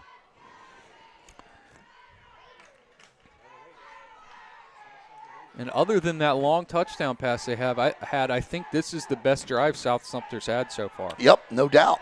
It's an outstanding drive for the Raiders. Here it comes again. He's going to play action out of it. Throws. He had him. He did. He did have him. He had him right there. Nice. He could have dropped that in. That was a nice flare out of the backfield. Yeah, just a nice little wheel route. Yeah. I mean, Brown did what he could to try and get in his hip pocket, but he kind of sails that over the top a little bit. We're talking about 6 points. Yeah, he had him. If he can put that in there, I mean, it's not an easy pass. No. I mean, I'm not trying to make it sound like Amon's missed by a mile, but and the coverage was okay, but the receiver, there was an opportunity to complete that. Well, it's the velocity you put on the ball. You kind Right. of put a little bit too much on it, whereas if you would have lofted it in there and let the receiver get underneath it. 3rd down and 10 now. And the thing I like that South Sumter's doing is they got the Tigers chasing a little bit. This is Keeler again right out of the backfield. This could be and is a first down, still on his feet. And the clock will stop with 25 seconds to go. But the thing is, Logan, South Sumter now inching closer to field goal territory, and they're nearing the red zone. Yeah, that was another little wheel route out of the backfield too, and wide open, nobody accounting for him. DB comes up, tries to swipe his legs out. You'd like to see him wrap him up and try and keep him in bounds, though. Yeah, you got to do that. And Amons is going to go under center. He's going to put Keeler in motion. Actually, it's Taylor in motion. And, I again, don't know why you run that play. Everything else that you've been countering up the middle has been working. Mm-hmm. Keep throwing the ball if you have any doubts there. Yeah, exactly. I mean, you're kind of out of the situation where you can run up the middle at this point. I mean, they do have timeouts, but we're inside 20 seconds left in the half. 21-14 is the score between Trinity Christian and MCC. The Hustlers still very much in a football game. Many people didn't believe they would win tonight. No, it sounds like they're hanging tough. Yes. 2nd down and 11. 19 seconds to play. The clock on the side of the Tigers, and Matt Diesel and the Tigers. Actually, it's going to be South Sumter and the Raiders that take a timeout here. If you are Coco, what are you doing here defensively? Well, I think you play coverage here. I don't think they're going to be able to run the ball at this point in the game. I think you just kind of drop back and play coverage and keep everything in front of you. And if I'm South Sumter, I'm going to take a shot in the end zone. Oh, here. Absolutely. Yeah. Absolutely. Or if not, maybe something around the 7-yard line. I was going to say, maybe a little stop and go. Not a stop and go, but a little stop route right there at about the 2 and turn and run in. Yeah. Get out of bounds, something on the sidelines to get you closer. And then you have a chance to do what you do well, and that's run the ball. You got the big body Armish, the tight end we just seen make the catch. I actually would run identical routes down the hash marks, stops, and then whichever guy was open, I'd throw him the football. Maybe a comeback route right to the goal line, get him on the sideline right down the 1 or 2 yard line, step out. Something. Give yourself an opportunity to maybe run one more play if you can't get in. But you're going to have to pull it off. 19 seconds, and the quarterback is going to be Taylor Keeler. And play action throws. He just lofted that one. Great coverage. He caught it. Oh, did he catch that? He caught that. Touchdown! South Sumter, what a catch! Wow. What a catch! The coverage couldn't have been any better. And on the catch is Tyrese Keeler. Wow. Oh, my, Logan. How he caught that is beyond me. I mean, good coverage, little hand fighting between the two, but that's allowed, and somehow he comes up with it. That's a great catch. Wow.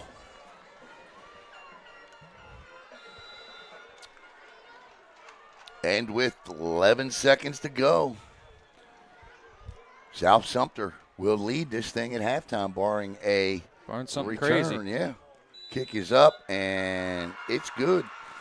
And it is 14-12, South Sumter. Oh, my, Logan. A little upset brewing, it would seem. Yeah. We'll see, but those are the plays you got to make. Yep. You got to win that coverage battle, and he didn't.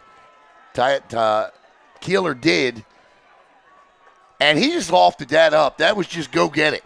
Yeah. What a catch. Yeah, that was incredible. Sports Center top 10 type catch there. And this is an uncomfortable situation for the Tigers. They have not found themselves in this type situation this year. Nope, we're going to find out. They're going to have to dig deep down as you see the defense going to the tent here as defensive coordinator Matt Diesel. There will be no radios in the locker room at halftime. There will be adjustments that need to be made. Well, they're going to have to. I mean, at this situation. I mean, you're down 2, and that's the other thing they're going to have to get every aspect of this team to make an adjustment because they can't kick the extra point right now. Right, that's true as well. But, I mean, let's credit to South Sumter. They drove the ball down the field on that drive. Yeah, I wish we had a replay, but unfortunately I don't have that capability. My apologies. And they'll just drill this down the field in Coco.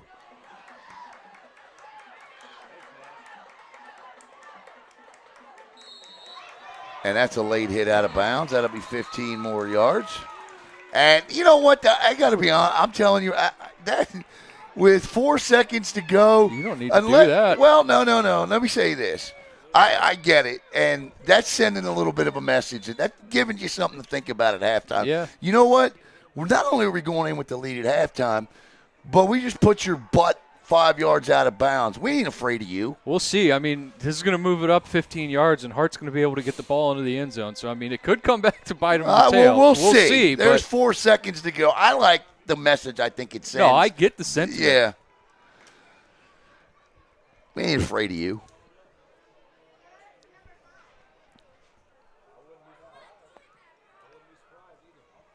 (14-12). Can you open that door for me? As we get set here. They're discussing something. I saw another flag came out after the fact. I don't know. Yeah, I don't know what they're discussing here.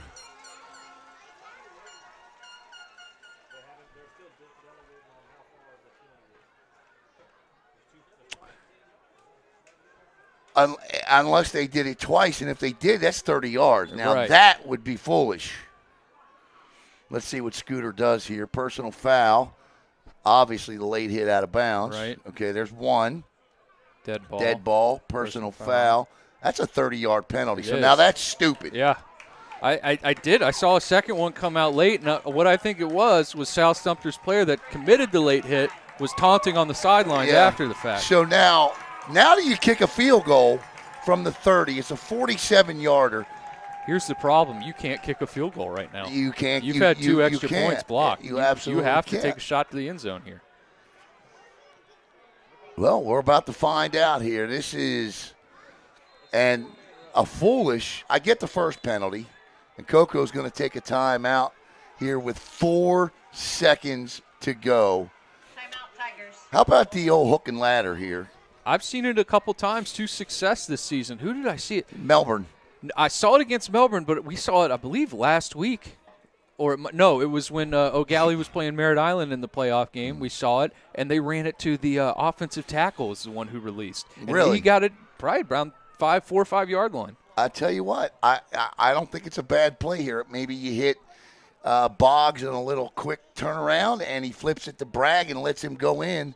Little Duriel Harris to Moore, or whoever the Dolphins did that year in that playoff game against San Diego.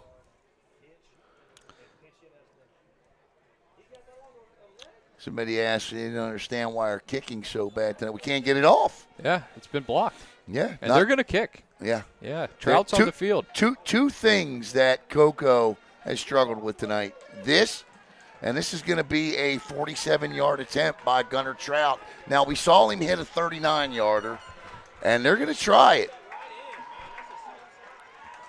With 4 seconds to go here.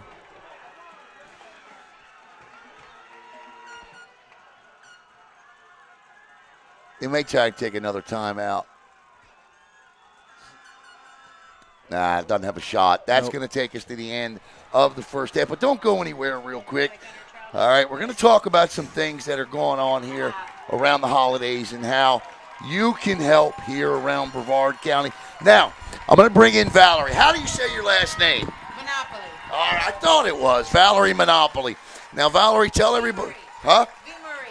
V. Marie. Tell everybody who you represent. First, tell everybody who you represent. I am here from Aging Matters in Brevard. And we are the leading agency here in Brevard County for senior services. We have programs like Meals on Wheels, Seniors at Lunch. We do home care, home modification, transportations, and pretty much, Alan, everything and anything we can do so seniors can stay home safe and, happy and with dignity. Now, this time of the year, it's extremely important because, first of all, we tend to get caught up in our own lives this time of the year. Unfortunately, we forget about seniors a lot, and that's why programs like this are so important. Brevard Sports Network is going to be posting this a couple times a week, how you can help. Now, how can we help here in the county? What can we do? Well, first of all, thank you again for having me and mentioning how important it is, especially around the holidays, but all year round. Right. And I just want to say and throw a number right there because this is a numbers game, right? We're here in football. Right. 1,300 homebound seniors receive meals every single day here in Brevard County from our Meals on Wheels program with a waiting list of over 300. Wow. And that's how you, the community, can come and help. We have different ways for you to do that. We need volunteers to drive. Okay. That's very, very important. So if you cannot do it with a donation, if you have time, drive an hour, 2 hours a week, a month, it's big help. But $1 a day, $30 donation will feed a senior this holiday for a week. So $30. Okay, so we'll put all of this information up. Obviously, we want to give back, and we want to give back all year round. So $30 feeds a senior for a week. Obviously, loneliness. You know what? I've heard of programs where we can spend time with seniors who don't have anybody coming to visit them. Talk about that. Well, we provide companionship too. Okay. So we do have those services like housekeeping, companionship, and things like that on our home-based program. But even that quick meal that you deliver, even those 5 minutes of a smile and a conversation, sometimes that's the only person those seniors see that day. Gotcha. So it's as important. And we are doing a campaign right now. If you do donate the $30, just go to Brevard. I was going to say Brevard Sports Network. AgingMattersBrevard.org. I'm just a fan. Yeah. And you would actually receive an ornament. So you do your $30 donation, you feed a senior this holiday, and you get an ornament to just as a thank you from us. Well, we're gonna make sure we do that. V. Marie, thank you so much. Yes, and we're going to make sure we put all of this information up throughout the holidays. We'll be back to start the third quarter. Tigers in trouble.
Anyway.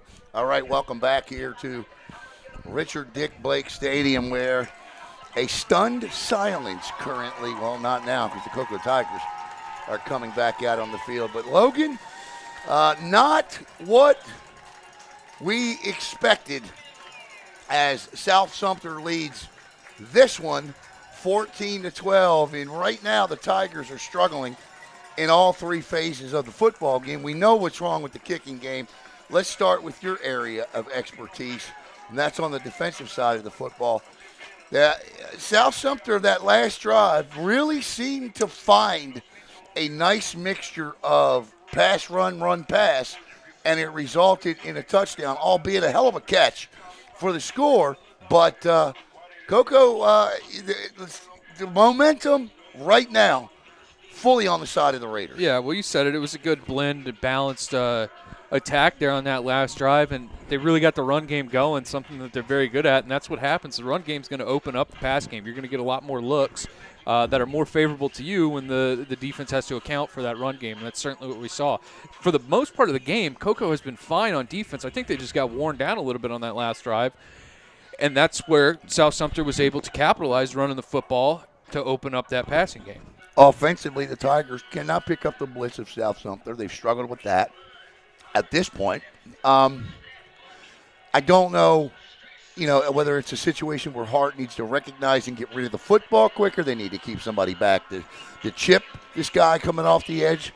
But they need to figure that out, because if they don't get this passing game going, they're in trouble. Yeah, they are, and they've ran the ball well, but this is a team that likes to throw the ball, and that's certainly something that they're going to want to do. Now, he's got to identify who his guy is. Now, when you're picking up a blitz, the quarterback's responsible for one of those guys. Yes. You got to go find the hot receiver. There should be somebody sitting right where he just left for the blitz. He's got to be able to find that a little bit quicker and process it, and he knows how to do it. It's just a matter of tapping back into that and figuring it out. Well, it's the other thing of recognizing where he's coming from. Right, exactly. Where is that blitzer coming from? And that's youth and inexperience as a sophomore. Mm-hmm. Those are things that take time. You can't obviously know how to pick up a blitz 100% of the time in just one season. Right. That's a gained knowledge over a couple of years. Lots of old Coco Tigers here tonight. Giving their support. I saw Davis Mallinger, who's at West Virginia. I saw Davin Widener, who's at Ole Miss. I saw O.J. Ross, who's at Tennessee Tech. Mallinger hit the portal. Oh, did he? Yeah. Okay. So, unannounced team. Free agent. All right, free agent. Formerly of West Virginia. I saw you shake your head, and I was like, oh, I screwed it up. The other thing is the Tigers didn't have Lauren Ward on the field in the first half. Now, I don't know if he's playing in the second half, but we'll find out here. But 44 not being on the field. And that's the other thing, too. The Tigers come into this with 51 sacks. They got just one tonight. Right, yeah. So the Tigers will get the ball to start the third quarter. Now, here's the thing. If you're South Sumter, do you start the third quarter with an onside kick? That's gutsy as heck. I mean, it's high risk, high reward. You have to assume that this Coco team is going to come out a little bit more inspired, because I think they got a good dose of inspiration during the halftime. I think so. Now, if you capitalize on it, that's massive. So, I mean, it's really a gamble. For me, no, I wouldn't. You got to like the way your defense has been playing, make them drive the field, something that they haven't really been able to do. It wouldn't surprise me. It's not really necessarily the thing that I would go for, but coaches do elect to go for it, and I totally understand why. The last time the Coco Tigers trailed in a playoff game was in the 2S state championship game last year against Florida State High. They didn't trail long, as they would come back to win it, as the Tigers will face adversity here to start quarter number 3. As Armas gets set to put toe to leather, and we are underway here, and they do indeed line drive, kick it, ball fielded at the 10. This is going to be Nicky Teeter across the 30, across the 35, up to the 40. Nicky Teeter still on his feet all the way out to near midfield. Good run back to start the third quarter. That's massive. That's a huge momentum boost. That's exactly what you need. You're going to set your offense up with very good field position and a big return. That gets the crowd going. That gets the sidelines going as well. The other thing I didn't see a lot of, and I will credit South Sumter with the fact that this was the case here, and that is we didn't see a lot of counters and plays down the field in which Hart would fake and then throw. They just didn't have time to set up. Mm-hmm. Keep your eye on number 11. He's been the blitzer on the corner all night. He doesn't blitz here. And big adjustment made by South Sumter already as they clog the middle and stop Malachi Coney for a loss of a yard. It'll be 2nd down and 11. Yeah.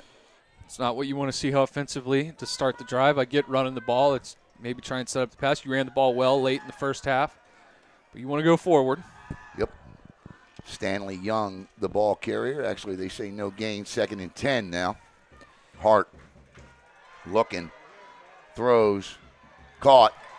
Nice play underneath there by Boggs. That is close to and will be a Coco Tiger first down into South Sumter territory. That was a heck of a catch. That was a pretty good throw, too, in its own right. 3 defenders there, drops it in the bucket high just where Boggs could get it right near the sideline. This is the other thing, too. You want to see this hurry up. They're going to go, looks like they're going to go 3-by-1 here, and they're going to give the Coney nice cutback. That's going to be a hold, and it's going to be a face mask and a hold.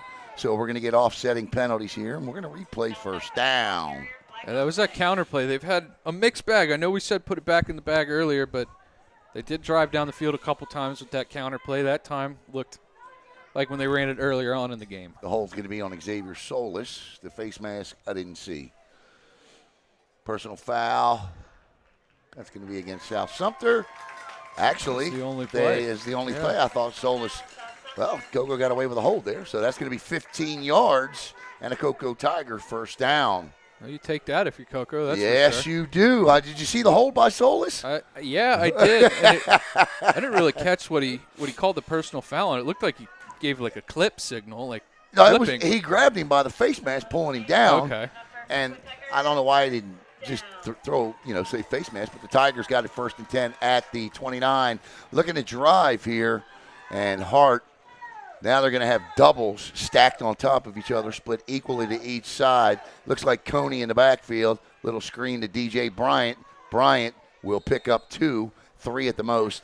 2nd down and 8. That hasn't really been there, and that's a bread and butter play for this offense. But I'll tell you, South Sumter's doing a really good job. They're running a 3-4 defense, and those outside backers are apex in that, which is basically splitting the line of scrimmage with the outside receiver, kind of splitting the difference there, and they're doing a good job getting out there and giving the receiver number. Or nice the run numbers. Up the middle by Malachi Coney, Logan. Yeah, great run, and that's where they've had the most success is between tackle. 3rd down and 4 now. Definitely 4-down territory. Based on what we saw at halftime, I don't think we're going to see the kicker tonight unless – and I don't even think we're going to see the kicker if they score a touchdown. It's going to be 2-point conversion try, I would imagine. Well, you're going to have to get back on track. Yeah. At least, on the next touchdown, assuming they score one. But Coco looking here for a first down. 4-down territory for Hart. It's going to be Bryant and Boggs near side, Teeter and Bragg to the far side. He's locked on. He throws. Nobody's there. And bad throw. There it is. That's there a hold. It is. That's a hold on Nicky Teeter. That's a, I say bad throw, but let me backtrack here. That's a great throw because he saw the hole and threw the ball to the spot. Yeah, and his receiver would have been there. I believe it was Bragg working out of the slot. He would have been there had he bear hugged him in the second. Yeah, he sure did. So that's a hold. That's going to be a 10-yard penalty. That's not going to be an automatic first down unless they call. No, it's not an automatic first down. Well, it's 3rd and 4. Oh, I'm sorry. I'm looking the wrong way. My bad, bro. I got you to keep. Normally, Cheryl's been keeping me on track here the last couple of weeks, but I got you now. She won't put the headset on, so. All right, that's going to be a Coco Tiger first down, and that's going to give them a 10-yard penalty here. The ball was at the 24. It's going to put the ball at the 11, so the 12. So the ball was at the 22 to put the ball at the 12, and the Tigers can still pick up a first down. 1st and 10 from the 12. The give straight up the gut. This could be a Malachi Coney score. There it is. Touchdown! Coco Tigers! Malachi Coney. And how you like that, man? Coney's been running hard. Both these backs have been running hard, but you get in this situation, you give it to your bruiser running back, and he just kind of bowling balls his way in there and gets another one. Looks similar to the first one. And the Coco Tigers on the opening drive of the second half go through the defense of South Sumter like a hot knife through butter, Logan. That's right. Sounds like me yesterday buttering up my roll at Thanksgiving. And they are As gonna expected. Go for 2. Yep. They should be going for 2 here. I'd run the same play. I would too. Heck, why not? They've got them spread out. They've had the most success running the football when they spread this defense out and get those outside linebackers out of the box. You're running to a light box. 2-point conversion try. Coming throws open. That's in. And the Coco Tigers are back on track after 2 missed extra points with a 2-point conversion. And with 9:43 to play, it is Coco. Should be what? 20. 20, yeah, 20-14. Yep, and this crowd's, they're awake. Yeah, they are. That woke them back up, and that's an excellent drive. That's what you need when you're Coco, to come out of that halftime, collect yourself, get back on track, and go have a nice scoring drive. And that was a good scoring drive. Now, your side of the football, the defensive side of the football, needs to make a statement play here. Absolutely. You can't allow any more of that run action to happen. They ran the ball well going into the half. That's what you remember. That was the last defensive drive that you had, and you got to nix that right in the bud. Logan, we only have 807 people watching live. That's it, huh? That's all? Shoot, we could fit another 800. And we're streaming simultaneously on Facebook and YouTube, I hope, anyway. I can never check the YouTube stream, but as the Coco Tigers have taken a 6-point lead here with 9:43 to play in the third quarter. They're going to pooch it. I'm not a fan of this. Me neither, but that's why you do it. It's out! That's why you do It's it. out! And South Sumter has it. That's on the return man. You got 2 guys trying to field that ball. One of those guys has to say, me, me, me, me, me. So South Sumter will take over 1st and 10 at their own 25 here. And let's see if Coco makes any adjustments off of that final drive. There's Davin Widener down on the sidelines for Coco. He's former quarterback. Who's he down there talking to? I can't see who that young man is. I can't tell. No Lauren Ward on the field. No Lauren Ward, so not sure why.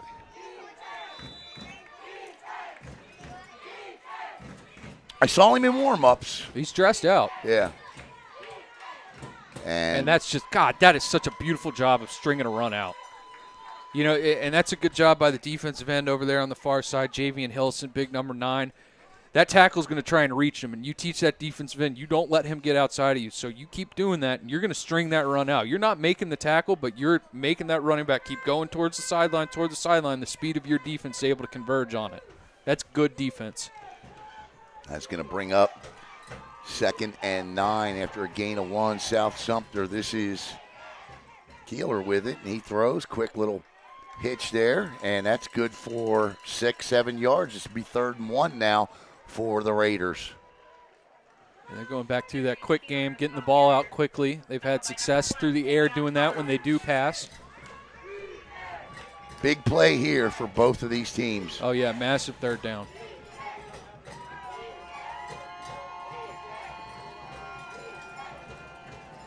Can't do anything about the shaking. This place is packed, man. Oh, yeah. I mean packed. Both sides. Yeah. And turns, gives it a big guy, and that's just a good run up the gut by a big man there, number 7. And that's a 1st down for the South Sumter Raiders as here comes Lauren Ward. Malachi Boone and Lauren Ward will take the field for the first time tonight. And that's a good sign for Coco as big number 44 steps in. 8:20 to go here in the third quarter, and South Sumter 1st and 10 at their own 40. Alan Slaughterzinski and Logan Pettit with you live from Richard Dick Blake Stadium. The Class 2S Region 3 finals between the Coco Tigers and the South Sumter Raiders. The clock has hit 8 minutes to go in the third. The quarterback is Taylor Keeler. We got a whistle and a flag. It's going to be a false start. And it is, and that'll back up South Sumter 5 yards. Glad you could all be with us. False start, South Sumter. Winford Strickland watching tonight. And congratulations to Coach Wynn and What a game his team had last week in that 14U Space Coast Panther game, winning on the final play of the game. Looking to throw, he does down the field. Logan. He had him too. He had a step on him. I'll Yes, tell you he what, did. 2.8 down there. He's pretty quick. Lucas Parks. I believe That's him. 26. That's 26. All right, well, 2.6 then. Tyrese Keeler. That's his brother throwing Yeah, the ball. they've gone to him several times. That's who made the catch down there at the end of the half. He's quick, man. Yes, he is. 2nd and 15. That was a well-thrown ball. It just missed him. Yeah. Right idea, though, to get it up there and let him get underneath it. Yeah. 7:45. The incomplete pass stops the play. And I got to tell you, I'm going to talk about that 14U game in a minute. It was something else. Here comes the jet. Coco covers it nicely. Talk about stringing it out again. They do. And they don't make an undisciplined play by hitting him out of bounds late. That's going to be third down. 3rd down and 10 now. So this is another big 3rd down. Every one of them are huge from this point on. Yeah, absolutely, for both teams. What a play by Hawkins Ingram on that one. Heck yeah, that's a big boy moving quick. Yeah. 3rd and 10 now let's see who the quarterback is for. They've been going back and forth a little bit more tonight between Keeler and Amons, and it is going to be Keeler, the quarterback. He's got 2 backs. Now he sends Taylor in motion. Kerryon Taylor looks to throw, does across the middle, wide open underneath. 1st down, South Sumter into Coco territory. 15 yards and a Raider 1st down at the Coco 45. Yeah, Hawkins just got lost in coverage there. Yeah. I mean, he gets to his spot, but the receiver was able to make a little play to the outside, and that gave the quarterback a good opportunity to hit him. Ja'Kerion Turner with the 15-yard catch and run. And South Sumter is doing exactly what they did prior to the half. Yeah, they sure are. And getting the same exact results here as they trail 20-14, 7:06. Coco blitzes, and they got beat on that one. Yeah, That's sure a did. gain of 11 as Tyler Keeler gets outside that time and picks up 11, and that'll take the ball down to, actually, he steps out of bounds. It'll be 2nd and 1 as he picks up just 9. Well, they've been going to that jet sweep look, but they've been doing it out of a spread look, and that gets your defense spread out. You're really running into the teeth of the defense that time. On that particular play, they compressed it and got the defense compressed with them to match that formation and then hit an outside run. Now you're really forcing the defense to cover a lot of ground to try and make that play. It'll be 3 wide receivers here to the near side for Taylor Keeler. And he gives to his brother Tyler Keeler. And, no, actually, check that. It's a different back. And that's a great play by the defensive back. But it won't matter because it's going to be a 1st down for the South Sumter Raiders as they pick up their 3rd on this drive. The ball carrier that time was number 3, Jamarie Dorsey. And it's 1st and 10 at the Coco Tiger 33. Yeah, good drive here. Good answering drive by South Sumter. Good blend of running and passing like we saw at the end of the first half. And going to have to step up if you're Coco's defense. 20-14, 6:48 to play in the 3rd. Wishbone look here, false start not called. Tyler Keeler up the middle. And who is it? I said one of those Keelers. Yeah, that's a good run on 1st down. That's 5 yards. Tyrese Keeler, I keep calling him Tyler. My apologies to him and his family. Tyrese Keeler. Tyrese Keeler met by an ambush of Tigers. PA announcer says an ambush of Tigers, but it didn't come until he was 5 yards with a head of steam. 2nd and 5 now, ball at the 29-yard line of Coco. Rolling. That old Raider wagon is rolling here. And Keeler looks to throw. He does across the middle. Ooh, he's incomplete. lucky. That's a dangerous throw into quadruple coverage. And the intended receiver there was Denzel McDonald, the 5'11 senior. Denzel McDonald. And Josh Brown does a good job on jumping on that. And we're going to stop here at the 6:04 mark at the water break. And we'll be back here with the remaining 6 minutes of quarter number 3.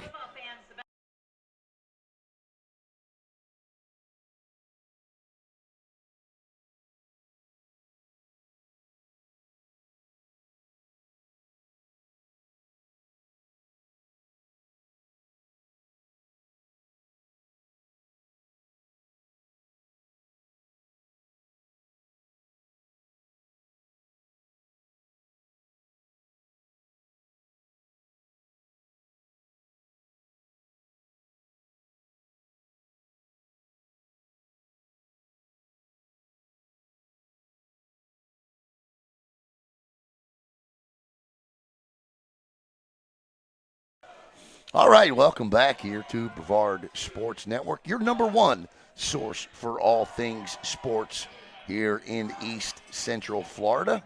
Alan Slaughterzinski and Logan Pettit with you. And here we are again, Logan, the critical third down juncture. And so far, the Raiders have bested the Tigers in this situation. Yeah, 2 for 2 on this drive on third down, and a short yardage and a longer yardage. Now you got a medium yardage. Imagine they'll go to the air, I think. I don't like the fact, and maybe he completes the play, but I'll finish it when I'm done. He throws, nice throw, and he does complete it, but he's not going to have the first down. He's short. I didn't like the fact that they brought Amons back in for that play. I thought they should have stuck with Taylor Keeler on that. Yeah, I tend to agree. But he's moving them down the field, you know what I mean? Yeah. Let him finish the drive. It almost seems like they're switching them out every play. Now, this is as big as it gets right here. Maybe you want to take a timeout if you're Coco's defense and talk about this. It's 4th and 2. And here we go, folks. And number 7's going to get the football here. This is Big Boone. He has it, and he's got another South Sumter first down. And it'll be 1st and 10 at the Coco Tiger 24-yard. Coco's saying no. Wait a minute. They're saying they have the ball. Oh, do they now? Yeah. What's the call going to be here? Well, they're placing the ball. Okay, Boone, the ball carrier. Are they going to measure, or what are they going to do here? Scooter Morrison takes a peek over, and Scooter's going to ask for a measurement. Biggest measurement of the night here coming up. It's close, but I think they got it. I think they do too, just from here, but we will see. Yeah, I mean, listen, Malachi Boone is a huge weapon in that situation right there. He plays that middle backer for him too. He's a thumper. He's Coco's bug. Davion Hawkins Ingram. Here come the sticks, and Tigers are saying they think he's short, obviously. Mm-hmm. South Sumter's not pointing anyway. They're going to pull the sticks from there. I think he's got it. Yeah, he's got it by a full I think he's football. got it by a football. He does indeed have it by a football. First down, South Sumter. First down, South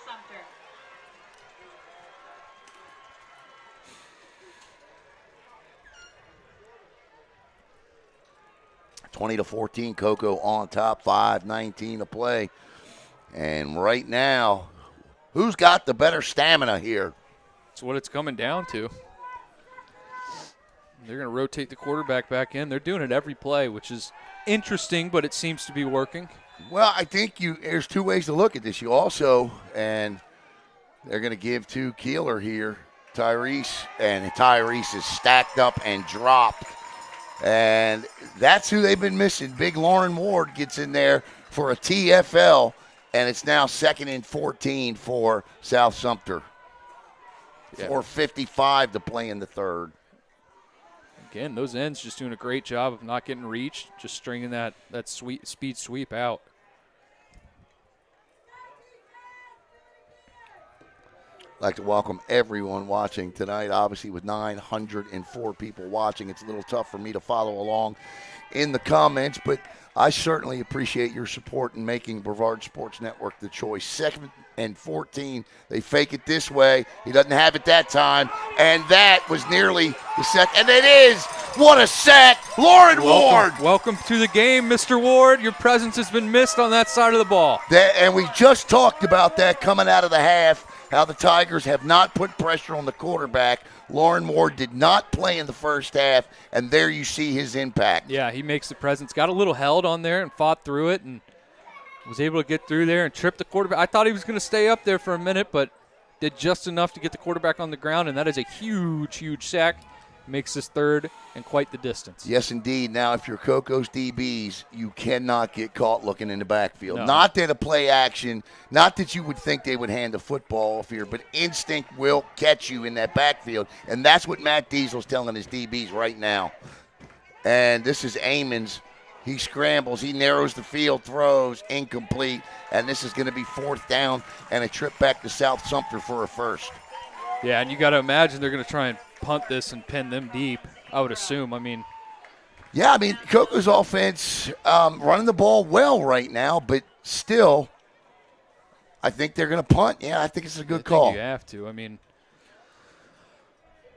That's 4th and Clear Lake Road. Yeah, right? So,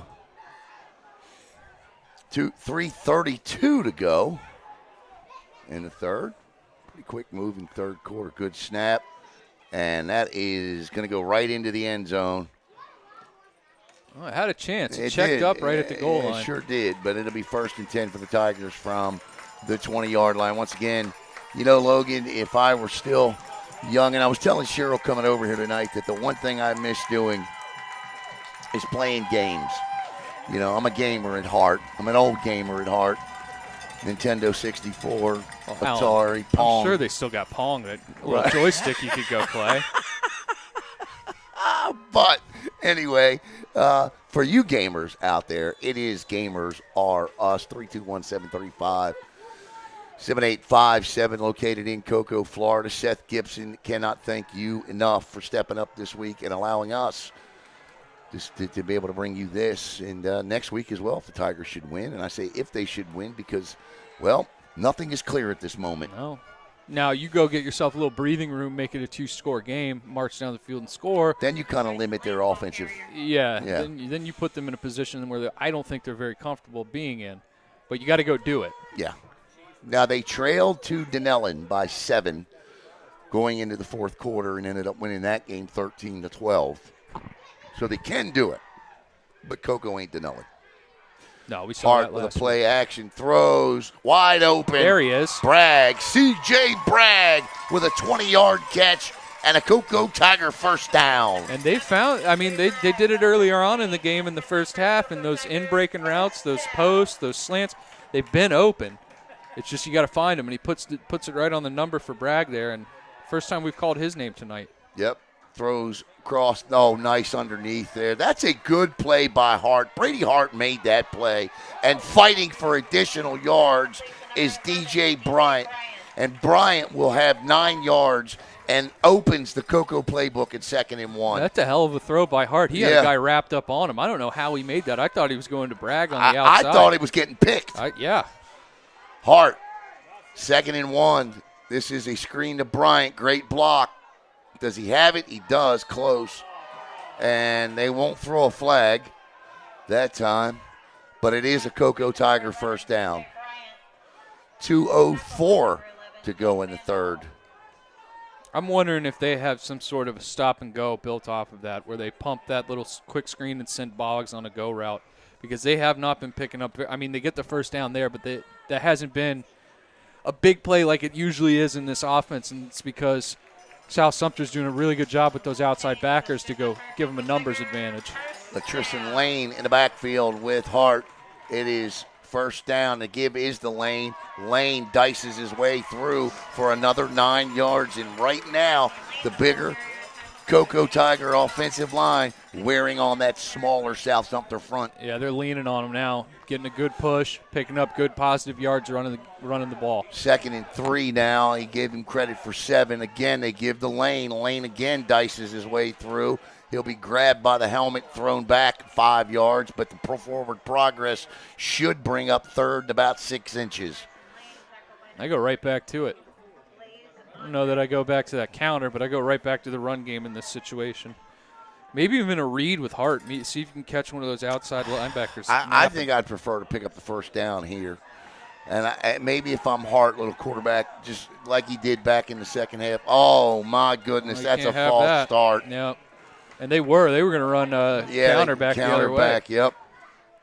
And that's going to make it 3rd down and 6. On that Latrician Lane, and he gave the play away, so now you got to change it. Yeah, well, 1:11 to go. Here's where I like your little stop here to teeter underneath.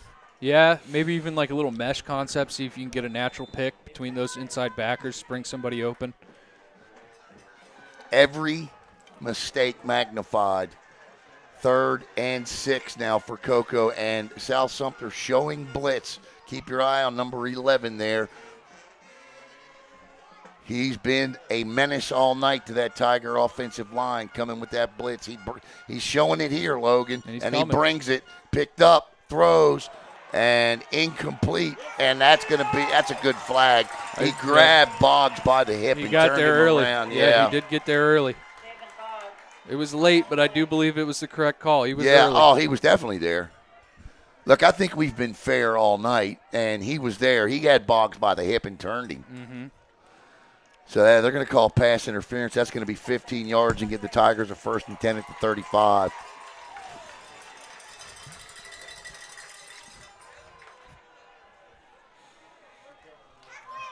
You'll take it.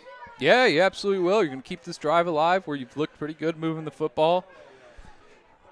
Coco looking for their 17th straight regional final win. The South Sumter Raiders looking for their first win over Coco in this game in 4 tries. This is the 4th time in 5 years the two teams have got together. Latrice Lane. And he's going to pick up somehow. He picked up 4 on that. I'll tell you what, I don't know if they have it in the playbook, but I'll tell you, Vieira used to run this, the train read. They're running GT or train counter. And those two, that guard and tackle are pulling, and the defensive line's doing a really good job getting that hip pocket. If Hart has the read to pull that, he's picking up 8 yards easy. Throws, caught in double coverage. Unbelievable by Boggs. Boggs has another Coco first down as they approach the Gamers R Us red zone. Trinity Christian 31, MCC 14 at the moment. 1st and 10 for the Tigers. The ball is dead on the 20-yard line. That was a scary pass. It was a scary pass. You got a safety valve like Javen Boggs, it helps, but ill-advised pass, I do believe. Yep, Hart spins, turns. He's with got the him ball wide open. wide open. Touchdown! Javen Boggs! Wide open. 26-14 Coco. Yeah, you can't let that guy get wide open because he'll do that. Yes, he will. What a throw, what a catch. Yeah, split field coverage. Looked like a little cover 2 concept, and he was able to find a little opening between that zone, and Hart puts it right on him. Safety doesn't get over the top to take it away. That's a big drive and a big score. Coco 2 for 2 in this half. And with 16 seconds to play in the third, the Tigers make it a 2-score game. Let's see if they can convert this. 26-14. The snap is good. And this time, that one drilled right down 520. Trout needed that. Yes, he did. That was a good kick. And it's 27-14 Coco. And, you know, I think that last drive in which South Sumter drove 59 yards and came up empty-handed could end up being the ultimate killer, Logan. Well, it's deflating, too. You get all the way down there, and then you're not able to punch it into the end zone, especially when you got a little bit of momentum riding on your back, and doing a really good job of balancing the play calling, and everything seems to be working, and then 1 or 2 plays just get you out of it. That could be deflating as a team. Now, you don't get to go on a deep playoff run to get deflated and feel sorry for yourself, but now the pressure's really on you because you got yourself a 2-score game. This team didn't face any adversity last year until they got to the state championship game, and it required overtime for them to win. I'm not saying this is over by any stretch because South Sumter's a well-coached football team. It's a damn good team, Logan. Mm-hmm. And, I mean, we could, see them very well come back, but – you almost like to see the adversity, and I do not like these pooch kicks. I remember John Wilkinson used to do that all the time, and Jacksonville Range burned the Tigers on that in a state championship game once. Oh. Yeah, there's a flag. Here, that was late. Scooter with a 25-yard flag. 13 seconds to go here. Yeah, I think they're going to get Coco on kick-catch interference. Well, what was it? Yeah, he put his hand up for a fair catch. Did he? Okay, yeah. I missed that. That's 15 yards. It is. Coming up tonight, a very, very, very brief post-game show. You don't have to come all the way back for that. Okay. 27-14. Of course, we're missing Jackson Robb this week. He'll be back next week. If the Tigers win, we're going to be bringing you the Final Four here next week on Brevard Sports Network. Why wouldn't we? We've already got our sponsor in Games R Us. And if you're looking for the gamer in your life or shopping for the gamer in your life for the holidays, please use Games R Us located in Coco. All right, 1st and 10 for South Sumter here. They can walk. Did they wave that off? No, he's going to explain what happened over to the South Sumter coach. They may end up waving it off, though. And he is upset, and I don't blame him. Well, I think what we're getting now is what it seems is he called the fair catch and then ran with it. Which, if that's the case, that would be a that's penalty. a penalty on South him, Sumter. right? Yeah.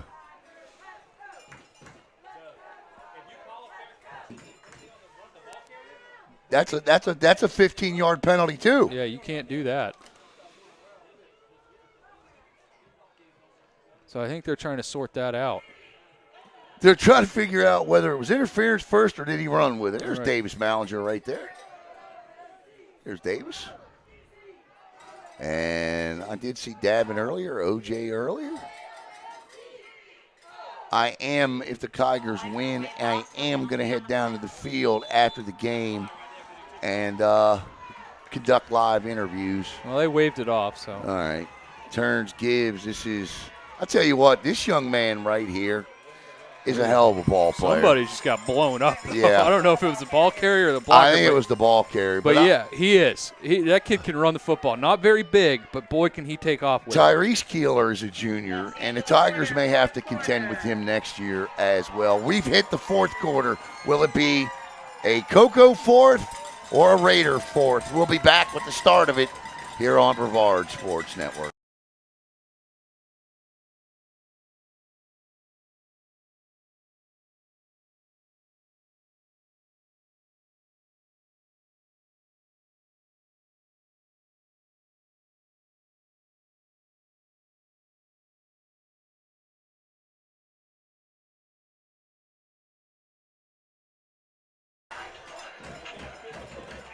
People saying that upset with the referees. Stop it. I thought they've done a pretty good job tonight. I think so too. Stop it.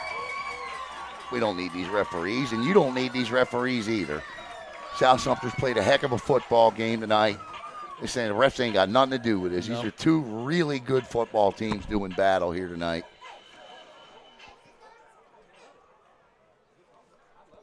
"12 minutes, that's it, left in someone's season. Will it be the Raiders or the Tigers?" Right now, it is a 13-point Coco lead, and I would venture to say, Logan, that if the Raiders do not score on this drive,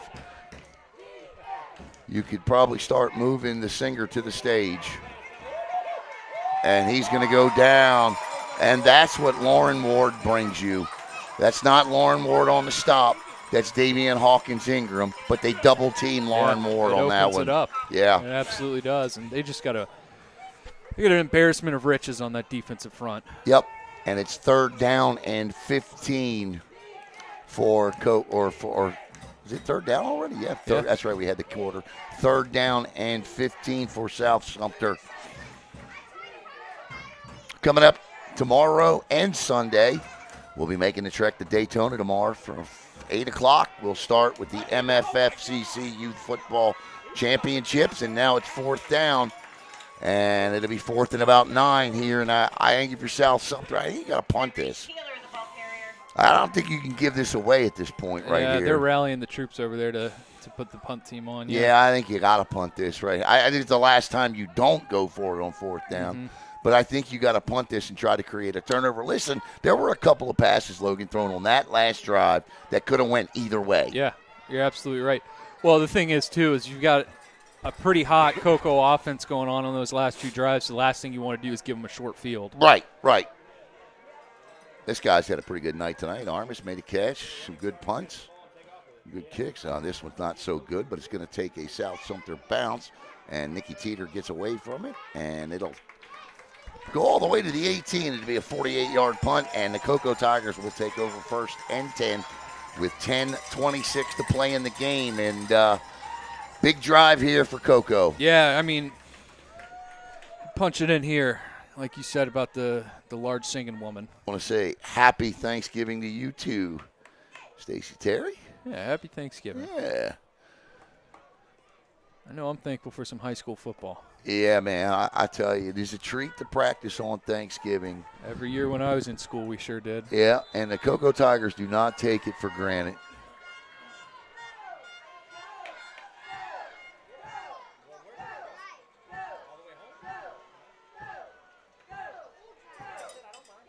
And Hart hands. Oh, big stick. What a hit. Great play defensively there. Yeah, you know what? He got inside that down block on that, and they ran that counter play, and he got right inside of it and shot out like a bullet. And Ty Cador, who leads his team in tackles for loss, picks up another one. That's a heck of a play by Cador. yeah, it certainly was. 2nd down and 14 now on the Tigers. Listen, man, you know, Hart in trouble. He'll be sacked. And I like the fact that he didn't try to get rid of that ball, and he's going to live to play for 3rd down. But right now it's the South Sumter defense trying to force a quick 3-and-out on the Coco offense and flip the field in the process. Yeah, they're doing a good job of it so far. I mean, 2 negative plays.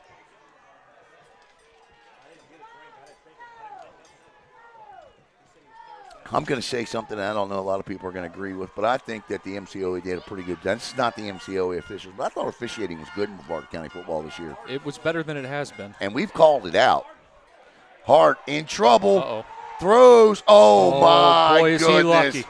I'll tell you what, that ball nearly intercepted by McKean Harrison there. And if Harrison comes up with that, we got us a different ball game here. What do they say about late and over the middle, Alan? Yeah. Don't do it. And don't throw off your back foot under pressure. What was that just flew out? It looked like a football. I don't know what it was. Yeah, that was weird. Saw it out of the corner of my eye. First I thought it was a bat.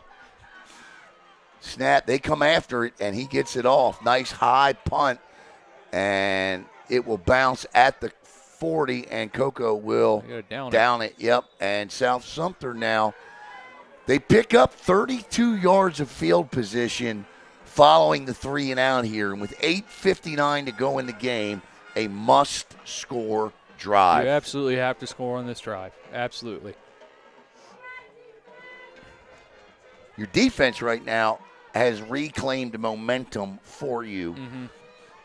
You got to go capitalize on this. And if I'm South Sumter, the first play I'm running here is the first play I ran, the play action or the go. Yeah, send somebody deep. Take a shot. Take a shot. You're looking at single high coverage, too. Yep. So. And this is Amons here, and he's going to have Tyrese Keeler in the backfield with 2 wide receivers split near side. Keeler under center. He's going to turn and just give to Tyrese, and Tyrese is going to run into a wall of Tigers. A gain of 2 to be 2nd and 8.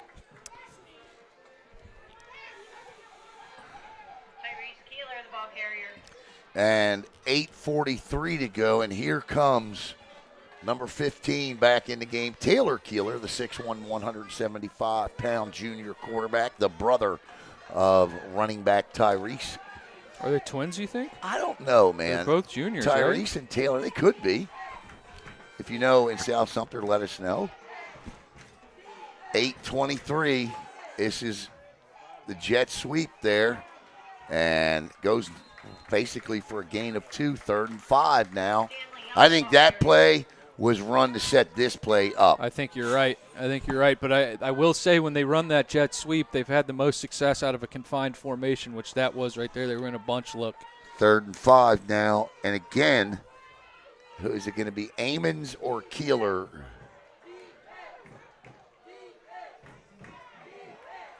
It'll be Amons. So Amons comes back in.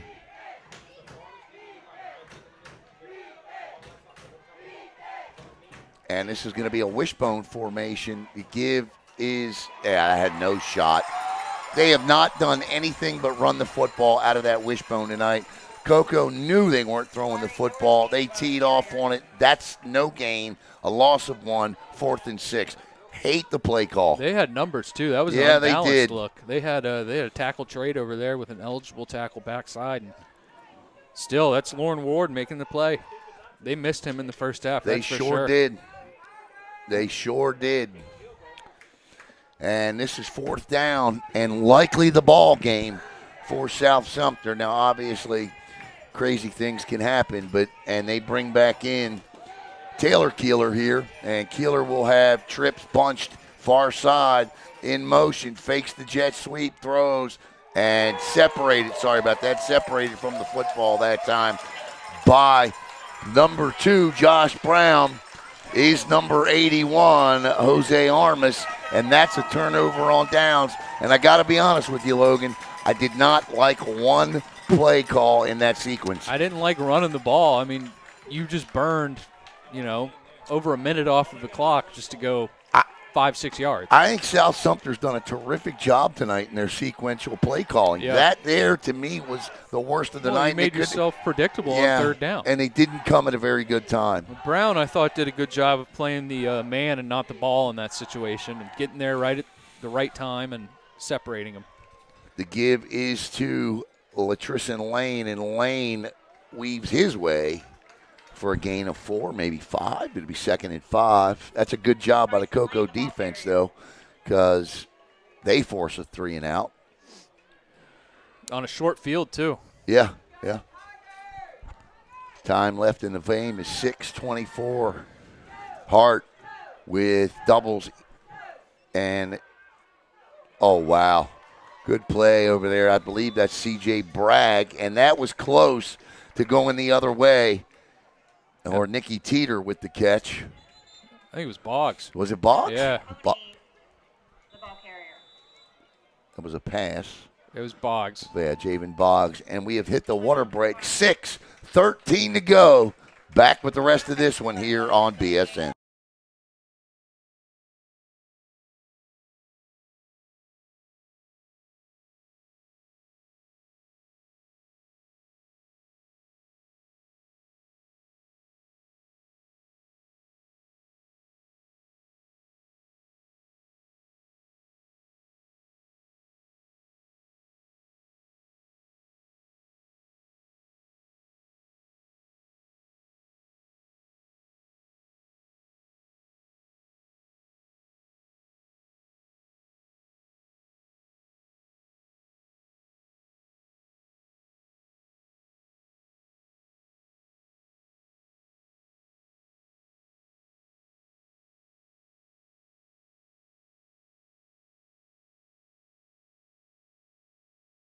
Be me and you next week here, as long as the result will stay the same. Brevard Sports Network to bring you the action here.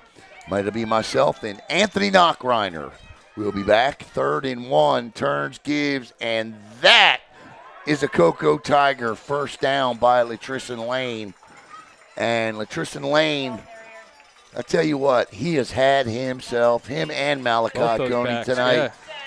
Those backs tonight are the reason why the Coco Tigers, should they move on to the state semifinals, will be doing so. Absolutely. They leaned on the run game, and we talked about it. The run game was coming on strong towards the late part of the year, and they've really needed it tonight, and it's worked. 5:47, and they're not doing anything but turning and handing, and I like it. And if they get over the 50, they'll flip the field if they have to punt. Mm-hmm. And there just simply won't be enough time if the Tigers protect the ball for South Sumter to come back. Yeah. Yeah, they're doing a great job of bleeding this clock down, almost 5.5 minutes left. We got coming up the MFFCC Super Bowl Saturday and Sunday, starting at 8 o'clock tomorrow. That's my only complaint. Who plays a youth league game? Come on, guys. We can't be doing 8 o'clock in the morning. On a Saturday. On a Saturday. I'd rather play 10 o'clock at night than 8 o'clock in the morning. Yeah, oh yeah. That alarm clock comes early, and you said it's in Daytona? It's in buddy, Daytona. I don't envy you. Municipal Stadium, home of Bethune-Cookman, 4:50 to go.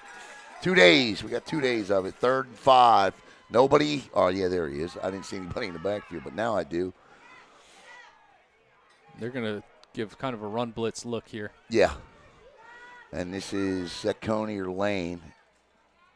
Oh, what a blitz pickup. Throws. I don't care if the ball is incomplete. Did you see the blitz pickup by Latrison Lane? Decleated him. That's exactly what you got to do. They were faking that counter action there, and Lane does a great job of picking that blitz up. And it'll be 4th down, and here come the Tigers to try to flip the football field with 4:29 to go, and a 27-14 lead as Gunnar Trout comes on. Now, they've got close to blocking punts tonight. I can't imagine they wouldn't do anything here but come after the kick. They nearly got it again. He gets it off. And somehow – It's because they're acting like helicopters and not airplanes. They've had there plenty you of go. I opportunities. love it. I You got to love lay it. out for the football, I'm man. with you, buddy. Put I'm your with body you. on the line, dang it. You're wearing pads. I love it. Should kick you. He should kick you square in your chest. No, I hear you. I always like waking up with a footprint. Yeah. Well, you got a breastplate on your shoulder pad. You'll be fine. Okay. It only hurts for a little bit. Just a little bit. Would you rather have a cleat print and block a punt and change the tide of the game or not? No, I'd rather have a clean Yeah, print. there you Right, go. There you go, yeah. What is it? Be an airplane, not a helicopter, right? That's right. Okay. Looking to throw. He does. He's Behind got him him. He's there. He had him. He did. He's had him several times tonight, too. Yeah. He's doing a heck of a job getting behind that secondary. Yeah, no, if that ball is accurate, that's a completed pass. Mm-hmm. Well, he's beating the safety over the top. He too. is. He is.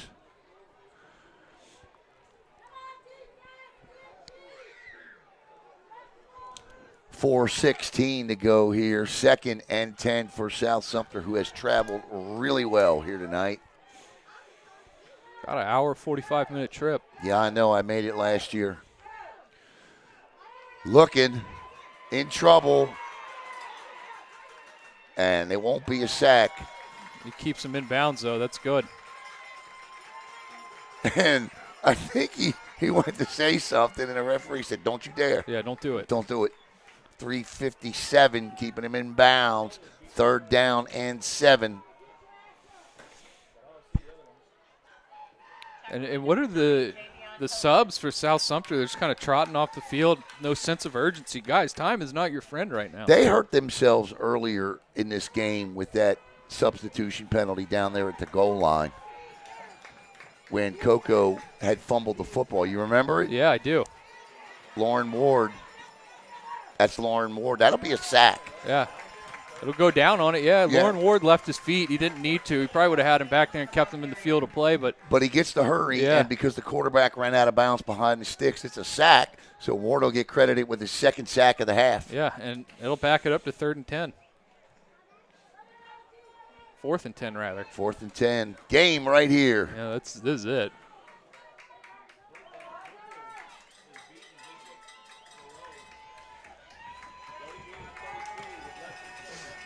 Here we go. 4th down and 10. And I tell you, I'm impressed with South Sumter. And I will say this as well, in trouble. And that's going to be another sack for the Coco Tigers. And that's a terrible throw. Well, that's a good flag there. That's going to be 15 yards, and South Sumter's going to pick up a 1st down. You got to stay more disciplined. Let me say this. I wrote in the preview today that this was a better South Sumter team than the one that Coco faced last year. And they certainly proved that tonight. Let me say this. All things being equal, I didn't think South Sumter would win this game because I just think Coco's deeper and they're better. But I will tell you this. Next year, in this region, this will be a dogfight. Well, all the way through. This South Sumter team is physical. Yeah. This might be the most physical team that Coco's seen this year. I mean, they're not afraid to come out and hit you in the mouth, and they're not big either. I mean, like they're well coached. They're well coached. They're physical, and for the most part, rather disciplined. I mean, we've seen some boneheaded plays, but they're high school kids. There is some. I would like to see them do one thing. If you know you're going to have to play a Coco Tigers in the playoffs, I would like to see them improve their strength of schedule. Now, their lone loss this year is the Tigers will shut that down. South Sumter's lone loss this year came to Hawthorne, who was the 15th ranked team in the state. I would like to see them play a tougher strength of schedule. Sure. Yeah, and it's kind of just the product of where you're located. They're really, and there's good football all over the state, but in that area. Well, you could go up to Jacksonville. You could. Bit, you could. You could go down to Orlando. You're close enough to the Orlando area you go play. But it's just kind of a little bit more spread out in that area. You don't want the best team. Nice. I thought he got there a little early. You don't want the best team.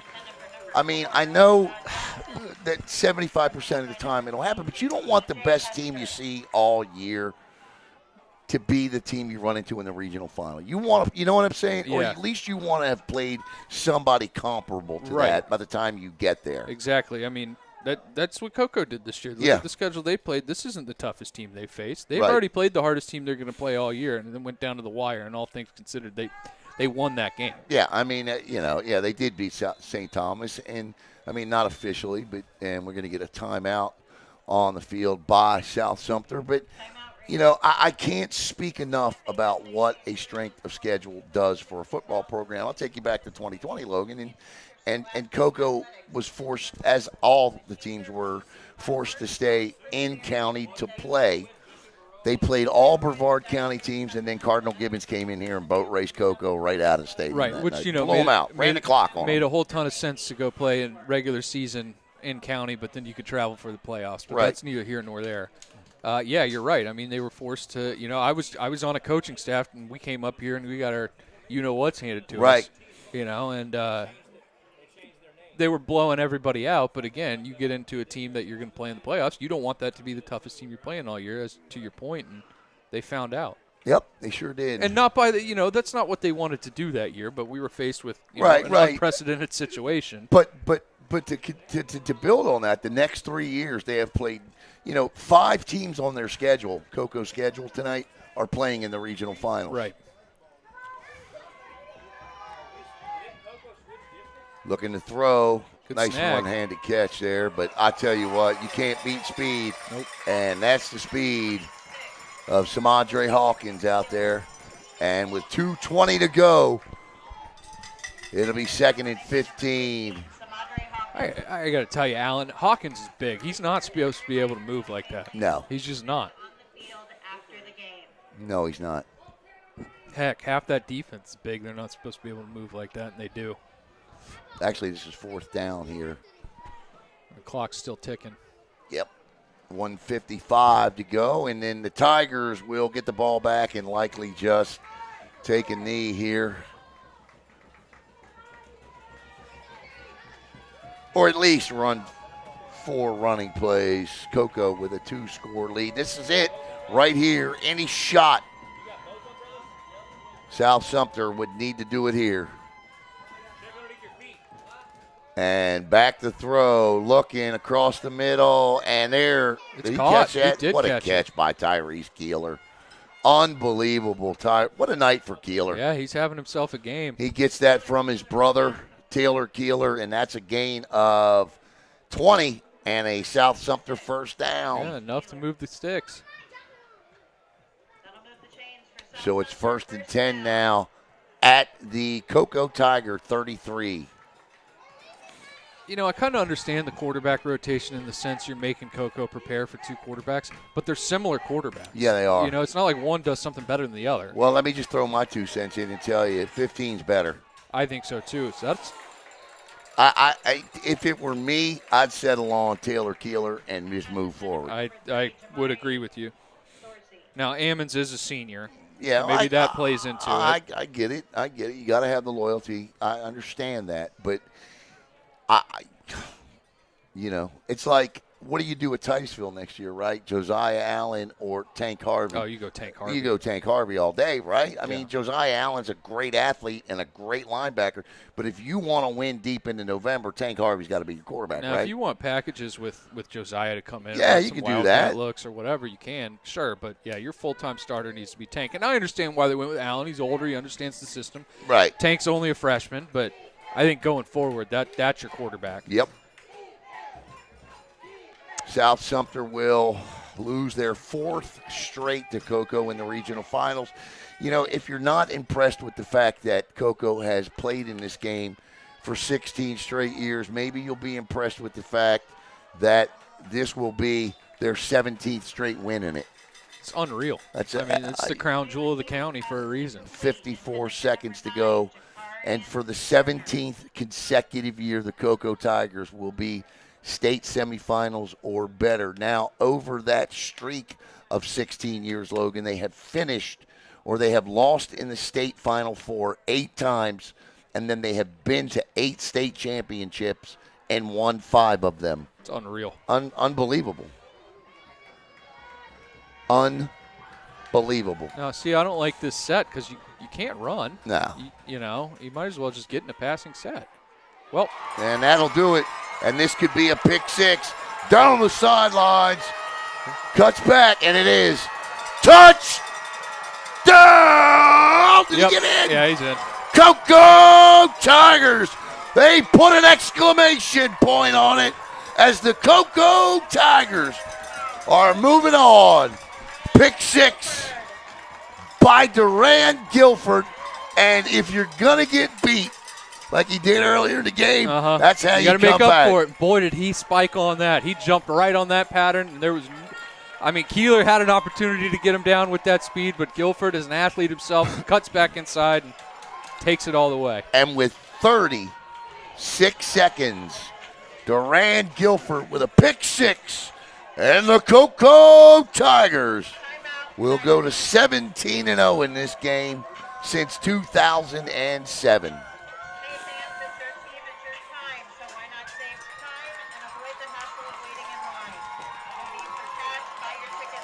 All right, and I hate to do this to everybody, but we are. We're going to end a little early because I got to get down on the field I want to get your final take on tonight. It took them a little while, but Coco came back and showed why they're Coco. Yep.